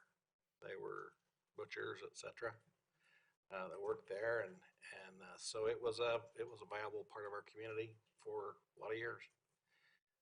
That season is now past. This new season is starting again, thanks to Brandon and many others. Those of you who have had some vision, that we love visionaries that come and have great ideas and the moxie to get behind it and make it work. I'm eager to see what will happen down there for the next several generations. I'm sure it'll be something that contributes to our fabric, and people will be talking about in 100 years.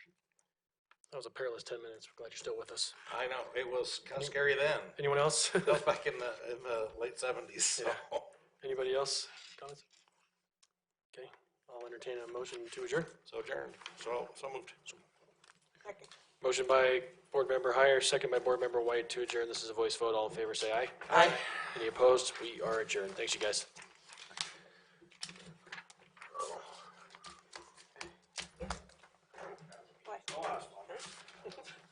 Always is. How about that?